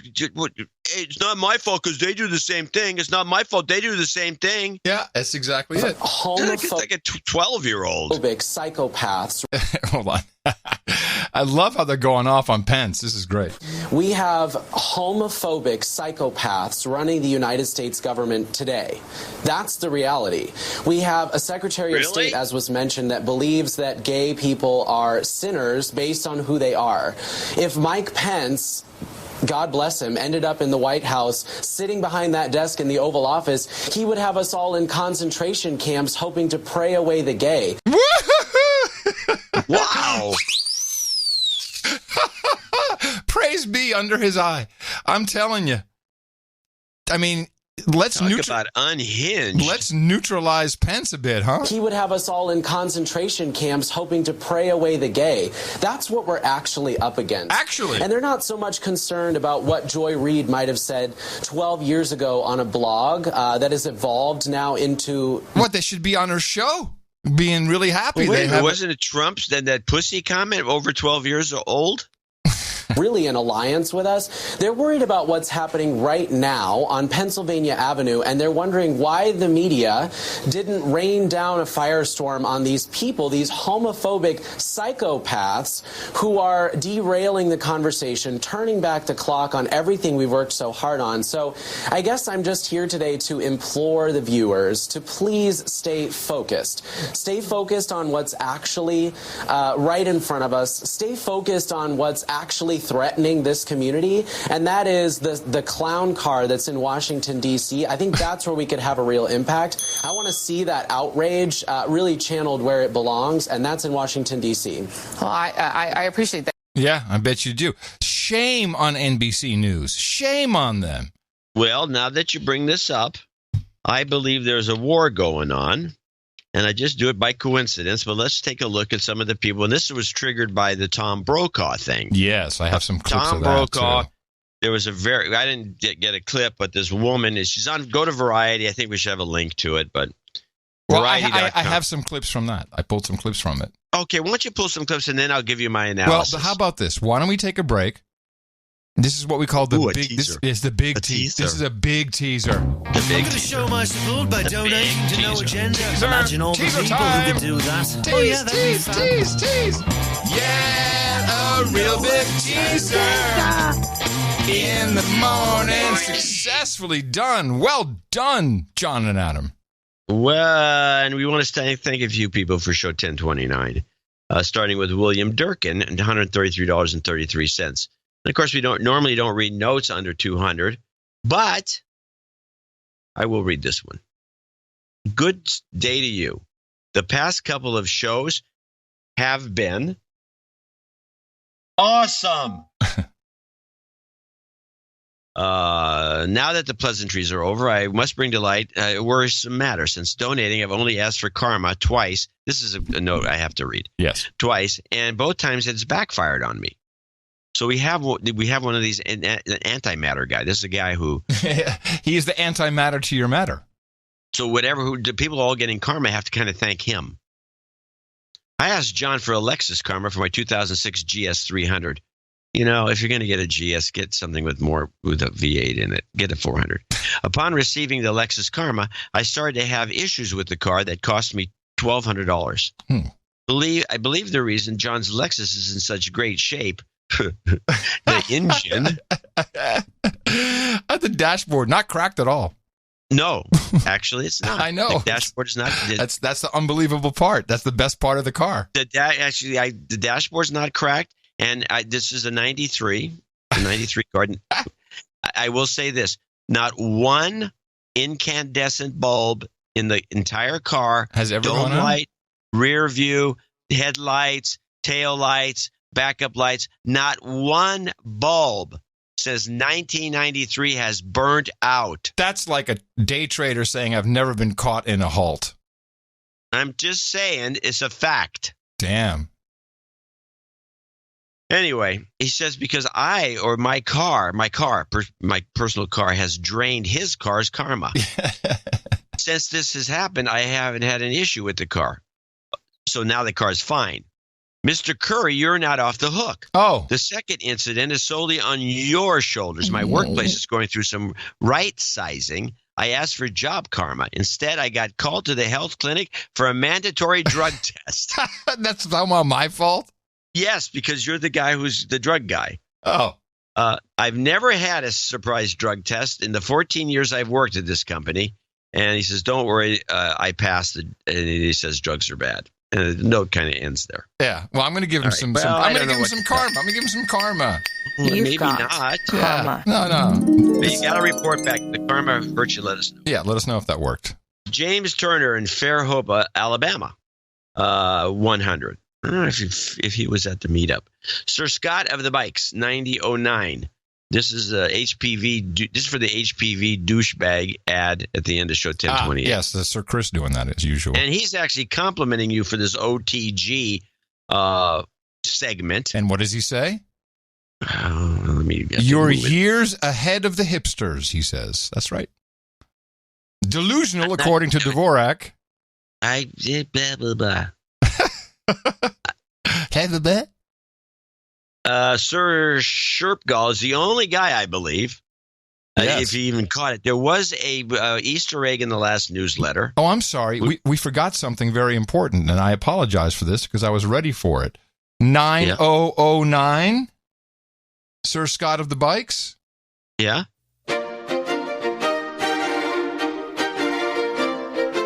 No Agenda presents another poop donation. Yes, it's a poop donation. We got one. Oh, the poop donation. Yes.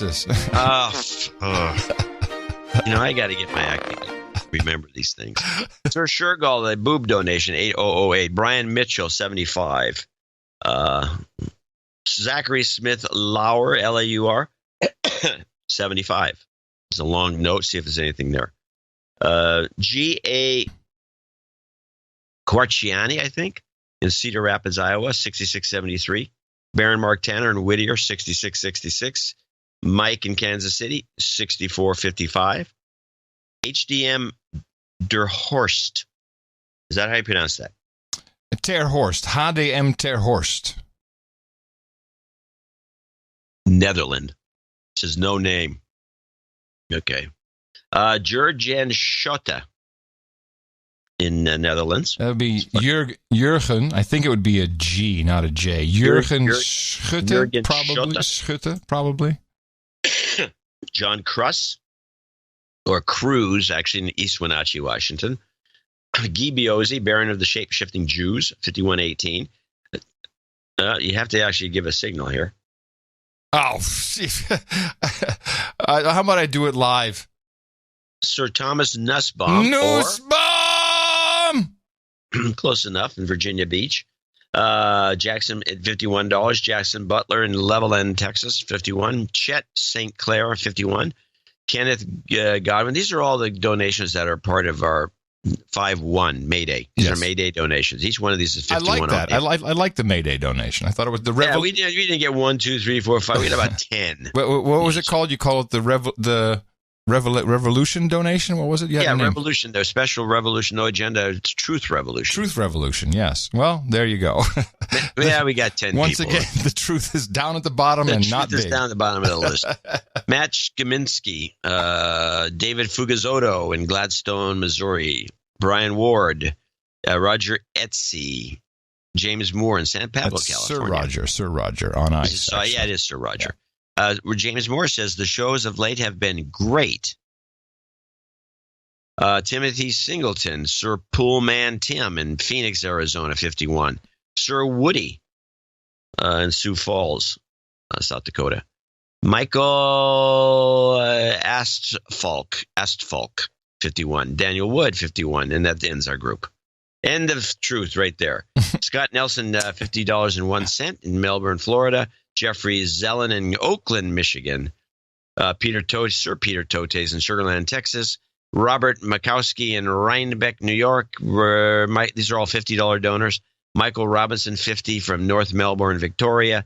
Suzanne Lent in Meadville, Pennsylvania. Again, she says the shows have been very good. Very, very good, she says. 1228 Roscoe was especially outstanding. That was the last show we did. That's right. Thank you. Colleen McConnell, $50. Nathan Miller Foster, 50, and that's the end of it. He says, hey, guys, I just lost my job, so here's $50. Can I get some jobs karma? We'll put it right here at the end.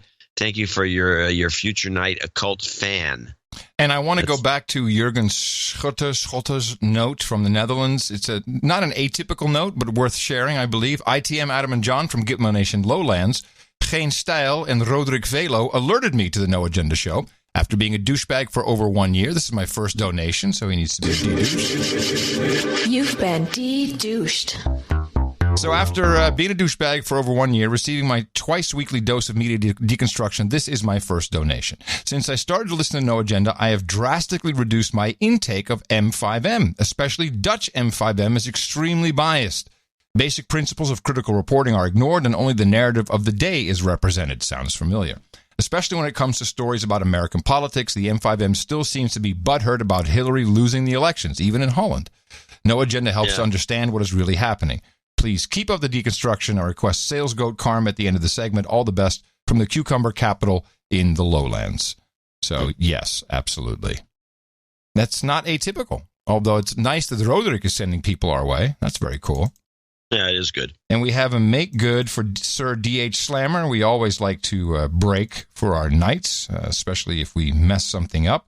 And let's see, what did he say? This was actually on the note on the spreadsheet, but we missed it. Could you please see, happy birthday to Lady, excuse me.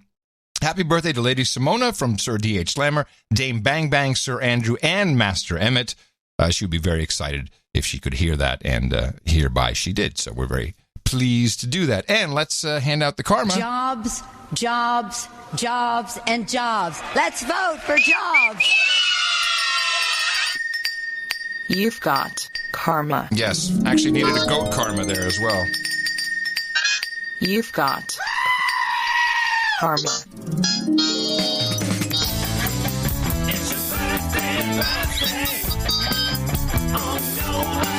Here we are with the birthdays for today. It is April 29th, 2018. Zachary Smith Lowers says happy birthday to his girlfriend, Annie O. She celebrates today. HDM Terhorst celebrated, I believe, his birthday on April 26th. And Timothy Singleton, Sir Poolman Tim, will be celebrating on May Day, May 1st. Happy birthday from all your friends here at the best podcast in the universe. And we have one knighting today. So at least we have one. We haven't had knightings in a while. Your sword, please, sir. There you go. Yeah, very good. Let me see. James Lawler. Come on up here on the stage. You have supported the No Agenda Show in the amount of $1,000 or more, and that means you are about to take place here at the round table of the No Agenda Knights and Dames. They welcome you with open arms, and I am very proud to pronounce to KB Sir Jimmy James of the Flatlanders. For you, we've got hookers and blow, rent boys and Chardonnay if you prefer, but I know you want rabbit meat and goat milk. We have Dr. Pepper and a quick handy, boobs and stinky tofu. We've got cold brew coffee and cannabis, bourbon and bong rips, trophies and tire smoke, onion rings and ice cream, breast milk and pablum, Brazilian hotties and chakasha, Rubenesque women and rosé, ginger ale and gerbil, sparkling cider, escorts, and mutton and meat. Always handy and ready for you. And if you head over to noagendanation.com/rings, Eric the Shill will gladly take your measurements and we'll get it out to you as soon as possible. And thank you for supporting the show. Remember, everybody, Dvorak.org/NA for our next program this coming Thursday. And we indeed... Oops, sorry about that. Yikes. I was cleaning it. Yeah, well, you shot someone. Yeah. And now it's time for your sexual harassment update. That's right, bombshell. Bombshell. Tom Brokaw. Bombshell. Well, they busted. This woman does this spiel. And I pulled some clips from this. I mean, this was... Okay, why don't you play those clips? Because this is extremely believable. And then again, again, a woman giving her testimony, and she's blasted by other women, Rachel Maddow among them. And she's from NBC, is she not? Yes, the whole thing's a lot of NBC people saying, oh, Tom's such a great guy. Tom's defense was, hey, I'm an award winner, hey. Yeah. And he had no real excuse. I've done all kinds of stuff, and I don't remember anything like that. You know, we talked about her being a Catholic. And so we talked about being a Catholic, and I said, "What are you talking about that?" And so this thing, so I've come to the conclusion. But let's play the clips first, and I'll give you my conclusion. By the way, you said other women. No, never mind. This is a bad joke. Okay, so I have some problems with this, with this whole piece that ran on Vanity and Vanity. Look, it is clear that they're out to get NBC, whoever they is. I mean, it can also just be that NBC is a huge cesspit of douchebags. That's completely possible. That is certainly the picture that is being painted. But I'm a little apprehensive when you have I think it was like a 20-minute piece and her name is Linda Vester, and I see older pictures of her, and I remember who she was. Who I guess didn't quite, I don't think her career took off at NBC. I don't know where her career is. I have no idea. That's part of Brokejaw's response as well. She just tried to get famous and didn't work, and now she's pissed off. There's something going on here whenever you start off your interview like this. For a decade, I worked at NBC News as an anchor and correspondent. I was groped and assaulted by Tom Brokaw, then the anchor of NBC Nightly News.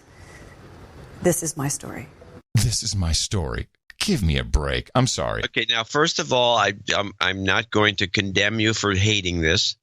I believe it's possible that this was what she was coached into saying to get the thing going. Well, this was something that was recorded after the interview.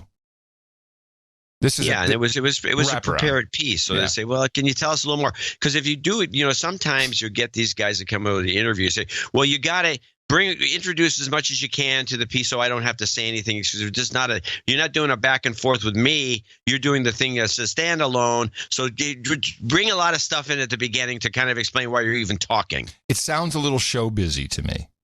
Well, yes, that's what I just said. That's what they do to you. Right, but she is a television person. She should know that it's just, I don't know. It's my personal thing. Doesn't matter. It's not a big deal. Let's go to the first actual clip.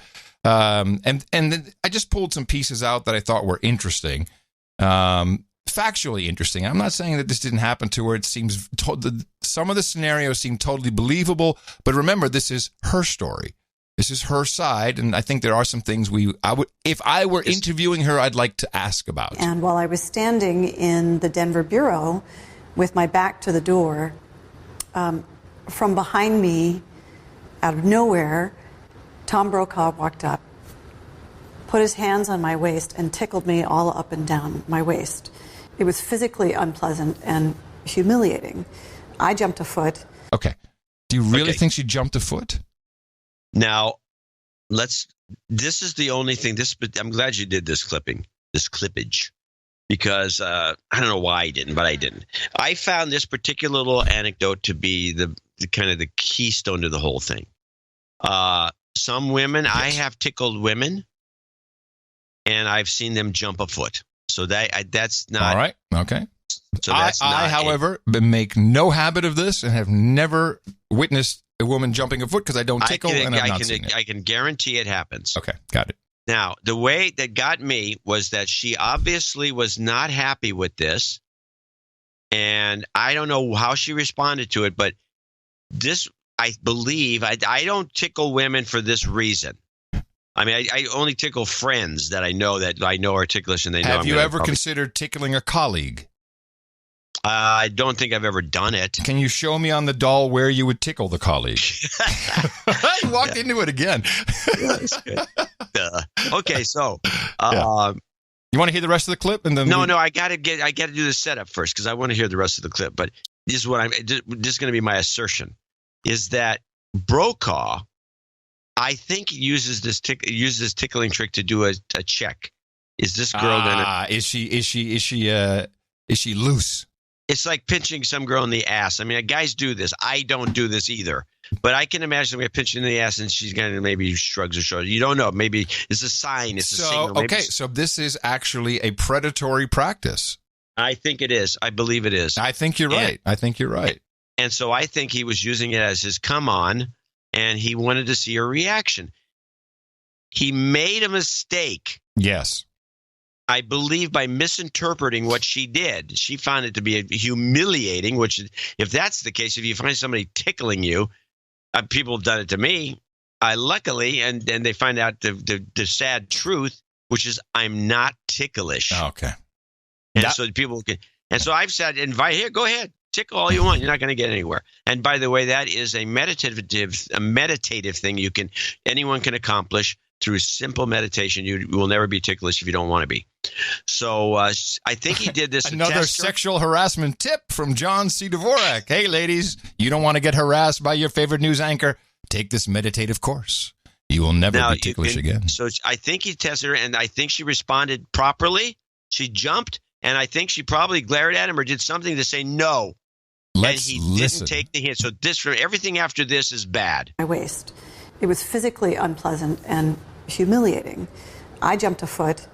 I looked at the editor of Nightly News in the eye. He looked back at me, and his jaw dropped. And I was completely humiliated in front of a room full of my colleagues. I jumped, got out of the way, got out of his grasp. No one did a thing. And there was really nothing I could say or do because I was so low on the totem pole that I had just had to get out of there as quickly as possible and try to go on and do my job covering the Pope. Now, I'm very sad to hear that she felt she couldn't say anything about it, and that her producer was standing right there, saw it, and didn't do anything. That's where it all could have been stopped. I think NBC is probably what you asserted, but I'm not sure the other stations aren't the same. Oh, no. But NBC is being shorn. They're the ones. They're sitting Yes, down. and I think I know why. Okay, we'll get to that. Next clip. Now, this was troubling. So a lot passes, and there's all kinds of contact with Brokaw. And then she is going from New York back to D.C., 9 o'clock shuttle in the evening. It's snowing, and he had already said, you'll never make it back, on the phone or whatever it was. A lot of messaging. 1994, and they were doing. I didn't know that NBC had maybe they're using AOL Instant Messenger at the time, possibly that, because that's what it sounds like she's talking about. She's on the computer message. So her flight is canceled. She goes back to her room, and then the following happens. And then I went to catch the 9 o'clock shuttle back to D.C., but it was canceled due to snow. So I went back to my hotel room, checked back in to the hotel, and started returning business phone calls. Now, it's probably around 10 p.m., 10:30, but she's returning business phone calls. Okay. And then I got 3 phone calls, one from a friend, one from a source, and the third one was from Brokaw. Now, I'm wondering, was this voicemail? Was it just calls that came in at that moment? Because it's just a little unclear, and it would really help me understand how he knew that she was back in her hotel. He might have checked. He seems predatory enough at this point. He might have checked, her shuttle has been canceled. I'm going to call the hotel again. But she had to check in again, so she didn't have the same room number. Was it a cell phone? I don't know. And he said to order milk and cookies, and he would be coming over. And the milk and cookies thing, that comes up earlier in her statement, where she said to Brokaw, the only thing we could do here is I'm a milk and cookies kind of girl, which I think is actually a wrong thing to say. A guy like that probably misinterpreted that, and he did. He said, hey, we're going to have milk and cookies, baby. He thought it was a come on. Again, he misread the signs. I think he's one of those guys. Hey, she's hitting on me. Yeah, milk and cookies. It's code, hey, bro. It's code. Hey, you know that ginger girl. She's she's into me, man. She's into me. Yeah, and into milk and cookies. You know what I'm saying? And you know what I'm saying, what she said? Milk and cookies. Milk and cookies. That means, right? And I felt trapped because it wasn't a request. It was more of an order. She took everything as an order, and I don't know what kind of. He must have had incredible power at the time. It was all a very sad story. However, at the end, I felt a little like, I'm not so sure about this. This is maybe where some real trouble is headed. But I didn't say anything because he could ruin my career. I was deeply traumatized by being groped and assaulted by Tom Brokaw. Much of my work for NBC was going to war zones and being in positions of real danger. I was nearly blown up twice. I was carjacked. I had so many close scrapes. And had some transient PTSD, but it was not a fraction of the PTSD I have suffered from this. Wow, that's quite a statement. She said she'd been blown up, carjacked, almost killed several times. She has some transient PTSD, but nothing compared to this. And it's really important that employers get that, and NBC gets that. Even though I know I was not in any way at fault in what happened to me with Tom Brokaw, I still suffered years of humiliation, isolation, and shame. Because of his power, I was unable to talk about it. So I was silenced. And there was nothing I could do to seek recourse, because to have done so at NBC would have been the end of my career. That's it. That's the damning part. NBC is a misogynistic, over-sexualized, predatory place to be. And she has her sights. She's not saying Brokaw. She's saying NBC. NBC needs to understand this. So this is, and remember, it's Variety. This is where Ronan came out with the Harvey stuff, and Variety is maybe there's who owns Variety. There's a question. I think they're independent. They may be owned by a big publisher, but here's what I think's going on.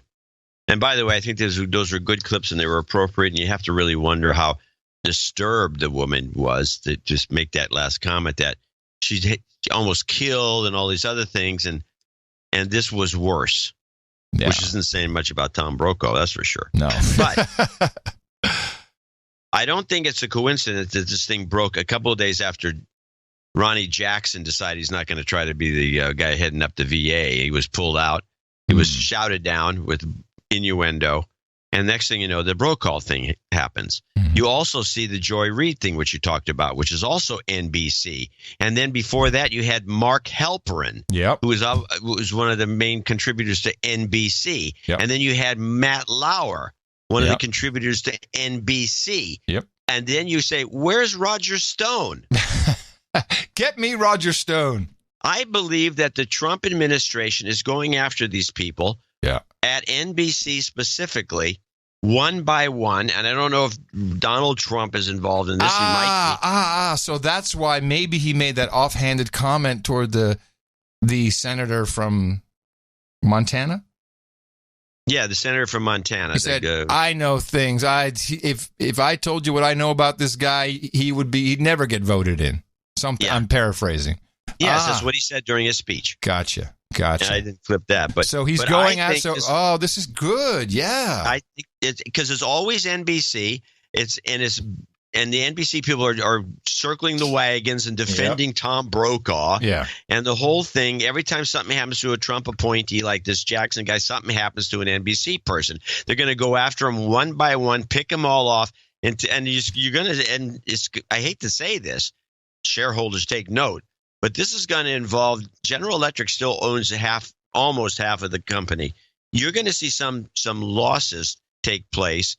In fact, that engine that blew up on the Southwest thing was a joint venture with General Electric. Mm. You're going to see some issues happen, all targeting NBC, and it's not going to end until these guys lay off. And I think it's a mob-like thing. I think Roger Stone's behind it. You haven't heard anything about him. He's doing his work. And the guys, I decided to make a list of people I think are the next targets. Okay, before you do that, so they're owned by Variety's owned by Penske Media. They own a lot. Yeah, it's one of those conglomerates. Yeah, but they also have Rolling Stone. They've got they obviously have Variety. I don't think they're involved in this. They're just a handy vehicle. Yeah. Okay. I don't see any evidence. All right, let's talk about some your targets. I think some targets are going to be some of these loudmouths and some of these other idiots, and I think I'm going to name a few of them. They're not all at NBC. I think anybody working at NBC is a potential target. Well, hold on a second. Let's stick with your theory for a moment, because I would presume we do NBC, then we move to the next target, which may be CNN. They're going to take. I think they're going to start taking people out who are the loudest that need to be taken out. Okay. Rachel Maddow. Because I think, for example, Charlie Rose was taken out, and he's CBS, and so why would they want to get rid of him? Okay. But all right. The guys that are making a lot of noise are Carl Reiner. Now, we need a name for this list. Trump's targets. Theoretical Trump target, the triple T's. T3. Theoretical. So we can start putting people on this list. Yes. And when we see people getting taken out, like we're going to witness, we cross them off the list. Well, no, we can also add them to the list because we're going to miss a lot of them. Oh, yeah. It'll be kind of sad each time. Yeah, because Joy Reid wouldn't have been on the. There she goes. Carl Reiner, I think, is going to be nailed. Mm-hmm. Hollywood guy. He's got all kinds of. Yeah, he's got to have skeletons in his closet. He looks like a douchebag. Yeah. Danny Zucker. Who's also a Hollywood guy. He's the guy from Modern Family. Okay. Doesn't seem that important. He's a loudmouth. He's worse than Reiner. He's on Twitter. Okay. Okay. Steven Spielberg, I believe, is going to be targeted. Yes, and he'll be the whopper because I think he's in the middle of a lot of nasty stuff. I think that a lot of people assert that already, even though it may not be true, but they're already doing it. Tom Hanks, I believe, is going to get it. Ooh, interesting. Yeah. Clooney, I don't think so because he's still protected by the agency. Now, a guy who I don't believe is protected by the agency, but I think is going to get it, is Robert De Niro. After this, I have to Robert. Yes, De Niro. You have to play this Robert De Niro rant. He's coming unhinged. He thinks he's, I don't think he's still playing Raging Bull or something. It's kind of crazy. I mean, he's stupid. He's a punk.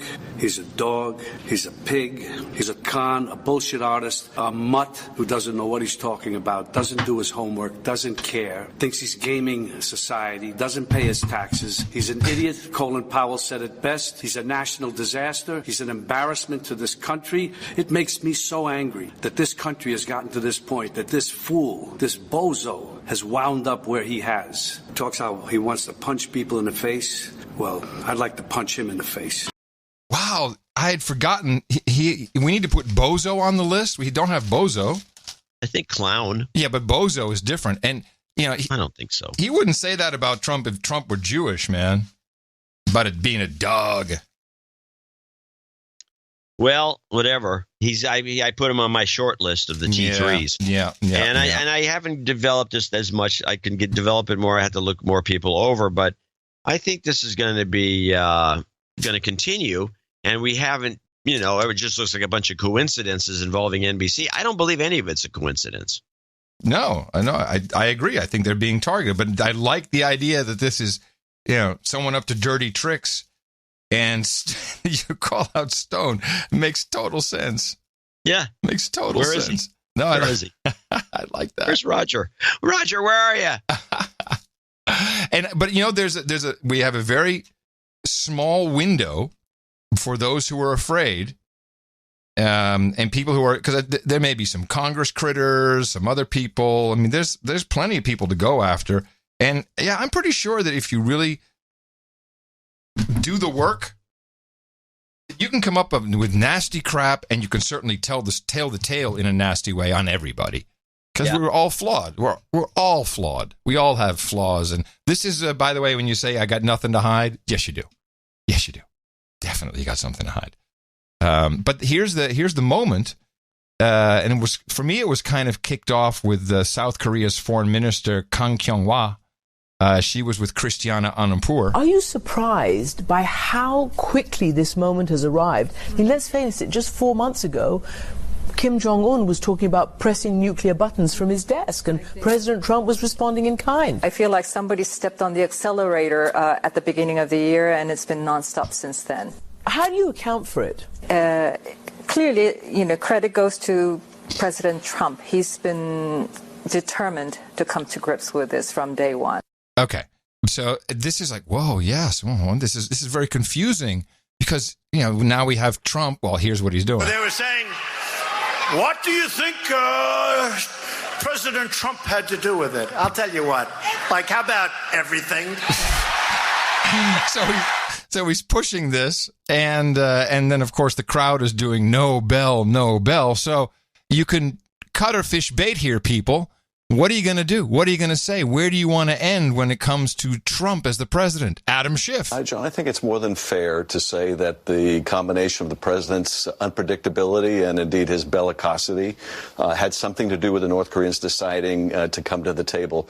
But before the president takes too much credit or hangs out the mission accomplished banner, he needs to realize that we may go into a confrontational phase, and he may not want the full blame if things go south. So he ought to be a little circumspect about that. But most important for this president is when things do become confrontational, as is likely to happen, it's going to be very important that we are lashed up with our allies, South Korea and Japan. Otherwise, North Korea will pick us apart. And this president isn't particularly good about lashing up with our allies. So I found it interesting that he says, there's some confrontation that is likely to happen. That's interesting.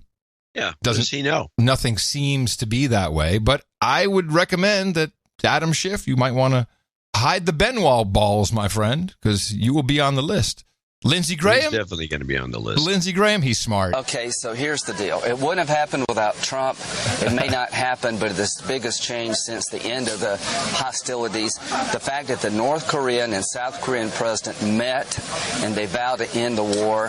What happened? Donald Trump convinced North Korea and China he was serious about bringing about change. We're not there yet, but if this happens, President Trump deserves the Nobel Peace Prize. And Kim Jong-un just got fearful and how... Yeah, he's not the dumbest guy in the room. Lindsey knows what he's doing. He knows what he's doing. Yeah. Absolutely. Take me off the T3 list. Take me off, yes. Right now. I don't want to be on it, please. I will put another guy on the list. And I have a clip. It's from the last show. You can just look it up. It is it's another very similar to De Niro. This is, let me get the last show here. Shields Incredible. This is Mark Shields on PBS. I believe he's going to be on the T3 list. Listen to this incredible rant. This is it. Do I have to look in? From last show, it's Shields Incredible Rant is what you look up. Oh, okay. I didn't know if I was looking it up or if you had done it in. Sorry. Shields. Oh, sorry. Incredible? Yeah. And it's actually spelled correctly. Yeah. That's really interesting. SHELDS. SHE. Yeah. I'm sorry. I got it. SHIE. I got it. I was misspelling. Here we go. Dump. Come back. It was another news-packed week. In fact, it's still going on, and we have Shields and Salam to unpack it. That is syndicated columnist Mark Shields and National Review executive editor Reihan Salam. David Brooks is away. Gentlemen, welcome on this Friday. So, Mark, I want to point out we've just learned there is a Washington Post story just moving that the Attorney General let the White House know last weekend that if the president were to fire the Deputy Attorney General, Rod Rosenstein, that he, Attorney General Jeff Sessions, would have to step down. I guess the language is might have to leave his job. So it looks as if there's still worry, concern about the president's intentions, even though he said he doesn't plan to fire these people. It's a happy, productive place to work, the Trump administration. I mean, feeling of conviviality, trust, congeniality, and mutual sense of mission. I mean, as a personnel director, the president is unrivaled as a disaster in the profession. People who work for him work so in terror, anxiety, unsure of what he wants to do and what they're supposed to do, and whether they'll be there 2 weeks from now. Well, this might be true. It's terrorizing. Yeah, well, I keep hearing stuff like this, but then when you saw that speech where he's in Michigan and he brings Lewandowski out, who's still apparently hanging around. That's great. It's like, give us some reality here. And you know that Shields isn't in the White House working there. He doesn't know what's going on. He's just making this up based on Washington Post reports. Right. I mean, I think this guy he's unhinged. Oh, yeah. Do you think Rachel Maddow, think he'll go after her? Is she on the list? Well, I'm sure that it's like she's judgment proof. I don't think she has any skeletons in her closet. I don't think she apparently runs the show at MSNBC. She lords it over everybody from the gossip you hear, but I don't think that I'm sure they've tried. You know, it's not like she's a lesbian. Let's bring it. Let's out her. I mean, that's not going to work. I'm just reading that Matt Lauer is planning his comeback. Yeah. So is Charlie Rose. He's going to be a podcaster. Did you hear that one? No. Hey, we are from the future, my friend. Instead of going that whole boring, make $1 million a year route and then do a podcast, we went straight to podcasting. Yeah. Yeah. We skipped the middleman. We did. We don't need no middleman. Yeah. Another big story. I'm kind of done with this. But thank you. Right. Thank you for that. I think we should be looking at the T3. T3 list is where it's all at. The Golden State Killer, I think his name was, who... this creep. Yeah. Now, there's some interesting things here. I think people still are just reading headlines, not really reading articles. How many emails I received? 23andMe, you've always been right. I've not always been right about that, but I've said I would never give my DNA to some place that I don't know what they're going to do with it. That's just the ultimate data you're giving to someone who's actually associated by former marriage with Google. It's another thing you don't want to do.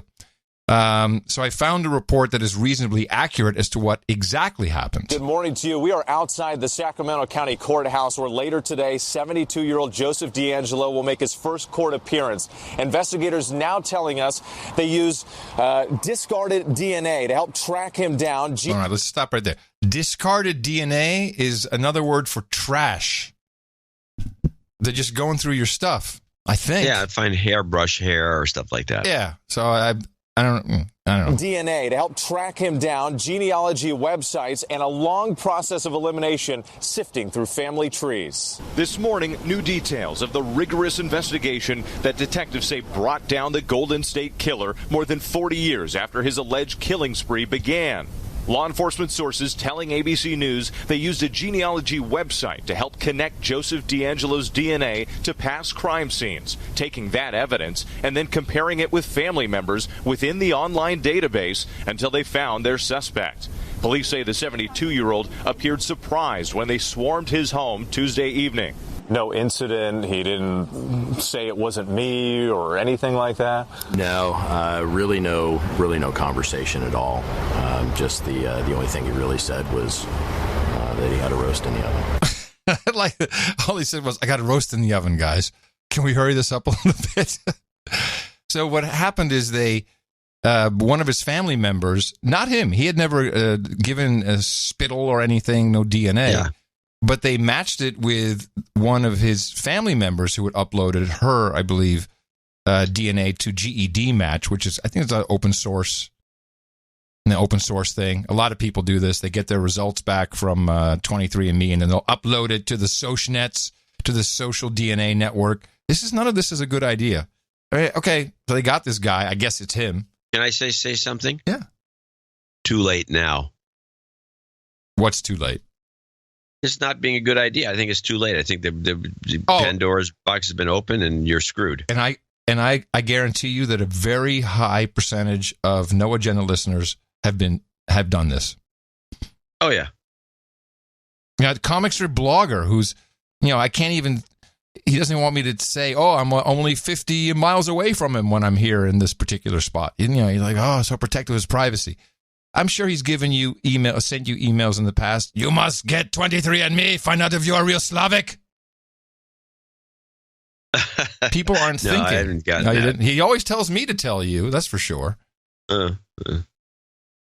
This is just more of this.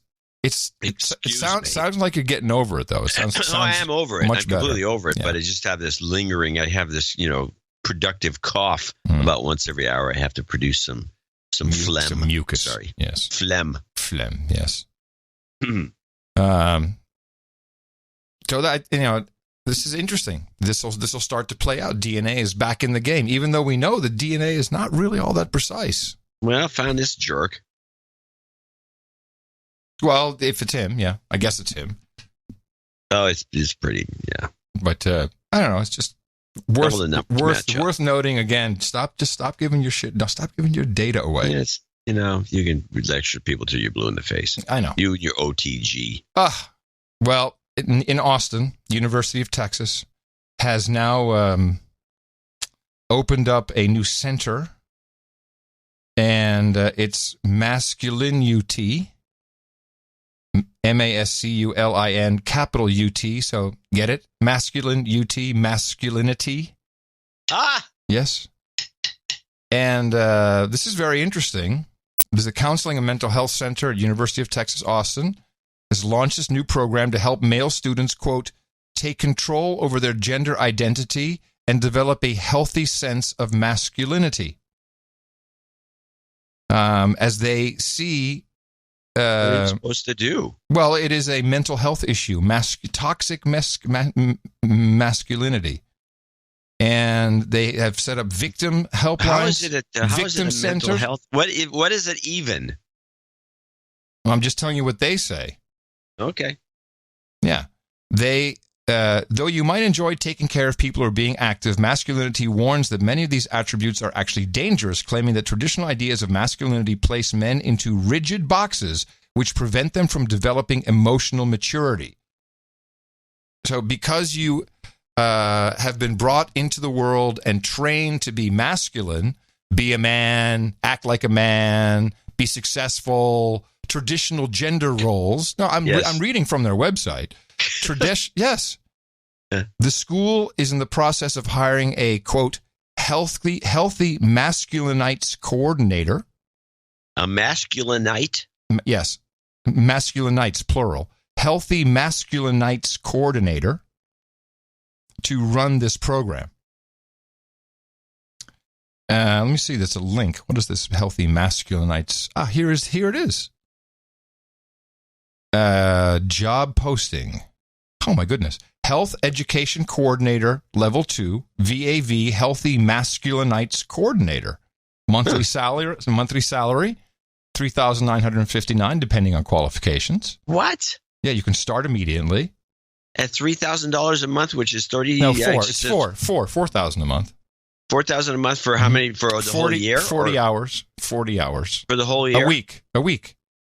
Oh, $4,000 a week? No.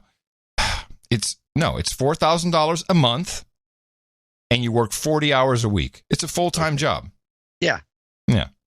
Purpose of your job: to lead men's engagement and healthy masculinites effort aimed at ending interpersonal violence at UT system schools. Oh, are the guys beating each other up there at that school? No. I really looked into it. There was nothing clippable. They have a couple of clips, but they have victim centers and victim helplines planned.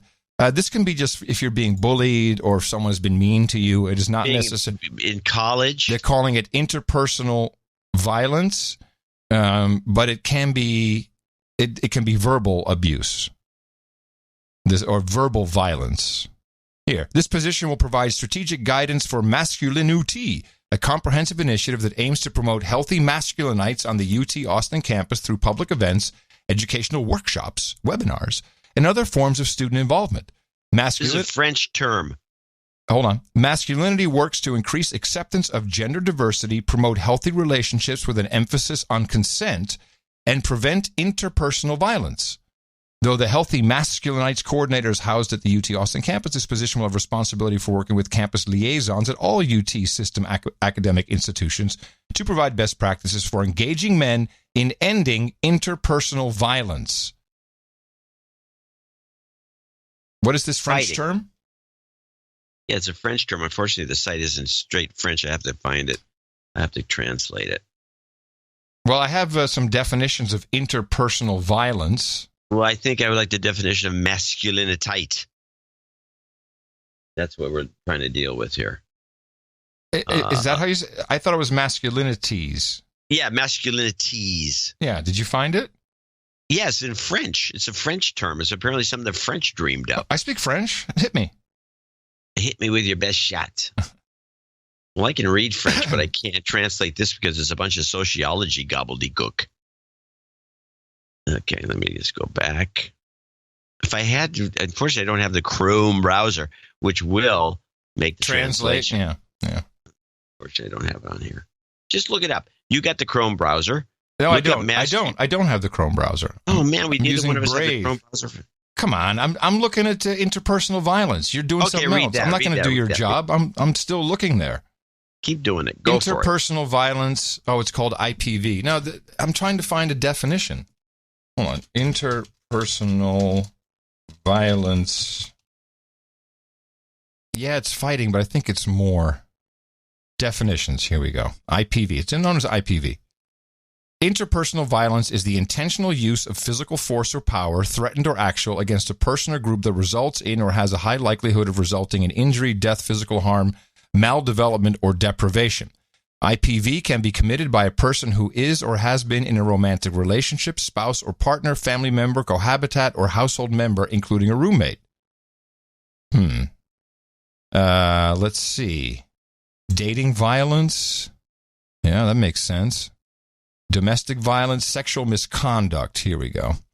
Engaging in unwelcome conduct of a sexual nature that is sufficiently severe, persistent, or pervasive that it interferes with, denies, or limits an individual ability to participate in or benefit from the university's educational programs or activities and is based on circumstances involving quid pro quo sexual harassment, the creation of a hostile environment, or retaliation. Examples include, but are not limited to, unwelcome sexual advances, requests, this is me too, requests for sexual favors, other verbal, nonverbal, or physical conduct of sexual nature. So no flirting. That's it. Flirting. No flirting. It's the flirt cops. You're in college. You're in college now. No flirting. Now, get back to work. Yeah. So they're You can flirt with boys. Yeah, that's okay. Nah. Girls, it's okay to kiss. So what is, do we figure out what it is? Yeah, it's French for masculinity. Why don't they just say that? I don't know. It's a French word for masculinity. It just sounds better. It's not masculinity, it's masculinity. Masculinity, I tell you. That you can get this at Masculine UT. Hey, I'm sure there's all kinds. It's horrible. You know, there's domestic violence everywhere. It's very bad. It's just domestic violence, sexual violence. All of that's bad. It's all bad. But to just pin it on men. Oh, yeah. Being toxic men is what you're saying. Masculinity is what is the definition of masculinity? From Latin masculinus, definition of masculine. Possession of the qualities traditionally associated with men. Yeah, so we can't have that anymore. No. And this is, wait, let me get the Merriam-Webster. Why don't they just bring, I wonder if the Scum Manifesto would ever be reintroduced into the curriculum. The Scum Manifesto? Yeah, the S.C.U.M. the Society for Cutting Up Men Manifesto was written in the 60s during another one of these eras. And it talks about just deball all these guys, and you don't have to deal with this bull crap. So this could be a fractal or a cycle. I think it is. It's a total cycle. Well. So how are we doing on time? Yeah, we're late. Do you got something? I got plenty, but we can move it to the next show because it's just as good then. It's semi-evergreen. So I'm done. Oh, okay. Well, if that's how you feel about it. That's how I feel. That's okay. We do have some nice end-of-show clips for you to enjoy. We thank John Fletcher. Fletcher came in with an end-of-show mix. Tom Starkweather, Chris Wilson, of course, Eric Colburn. Thank you all very much for your contributions. And thank you all for tuning in to the best podcast in the universe. We deconstruct the media, guard your reality, twice a week, Thursdays and Sundays. Catch us live, noagendastream.com. Join in with the troll room. We can. And we will be back Thursday, 4 days from now with another episode. Remember us at Dvorak.org/NA. Until then, coming to you from downtown Austin, Texas, capital of the Drone Star State, FEMA Region 6 on the governmental maps, in the 5x9 Cludio, in the common law condo. In the morning, everybody. I'm Adam Curry. And from northern Silicon Valley, where there's no complications, I'm just sitting here doing the show. With Counterfeit Inc., I'm John C. Dvorak. Until Thursday, as always, adios, mofos. Hey, can you get me a cab? Cab. Taxi! Taxi!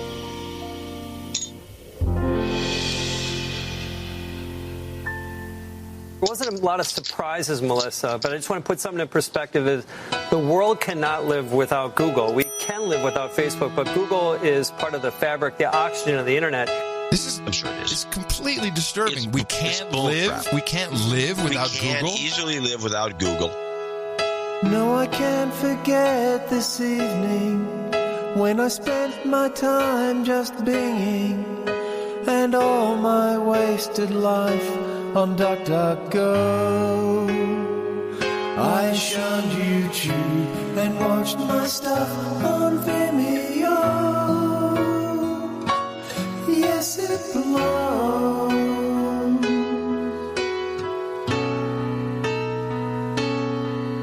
Well, if Facebag sang tomorrow, you know I'd feel a little sorrow, but we'd all be better off if it would go.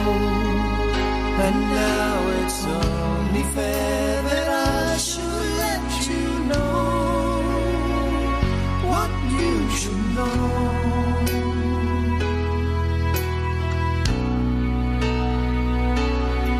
I can't live living without ego. I can't be anymore. I can't live living without ego. I can't be anymore. Bing, by the way, does work. You don't need Google necessarily. The one you can't live without, and I've written about this too, is Amazon. Relax. The computer is processing the data. I will be notified as soon as there is any information. And I want to be careful here. Any advertiser or campaign, I know we're working with them. I believe that its goal is to sell everything to everyone.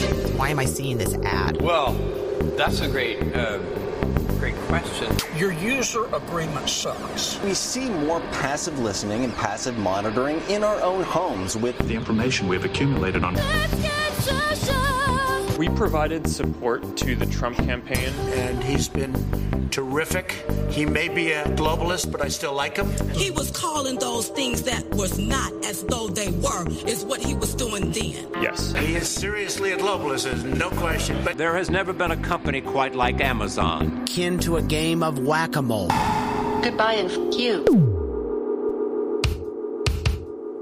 What in the world is going on? Yeah.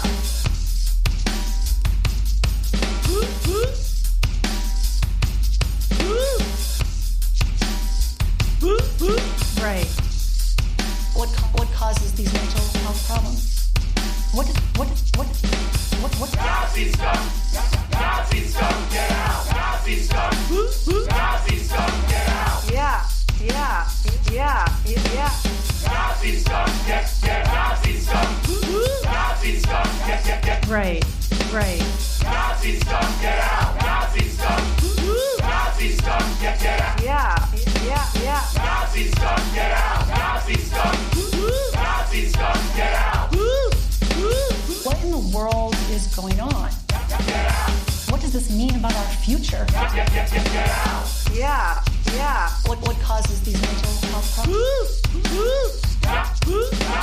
Nazi scum, get Nazi scum, get out! Nazi scum! Yeah. Nazi scum, get out! Nazi scum! Nazi scum, get out! Yeah. Right. Nazi scum, get Nazi scum! Yeah. Nazi scum, get Nazi scum! Right. Nazi scum! Yeah. Nazi scum, get Nazi scum, get out! Nazi scum! Nazi scum, get Nazi scum! What in the world? Nazi scum, get. Yeah. What causes these mental health problems? What does this mean about our future? Nazi scum, get Nazi scum! What causes these Nazi scum! What? Nazi scum! Yeah. Nazi scum! What? Nazi scum, get Nazi scum! Nazi scum, get out! Get some cooks. By the way, it's called popping bottles. Popping bottles in the club.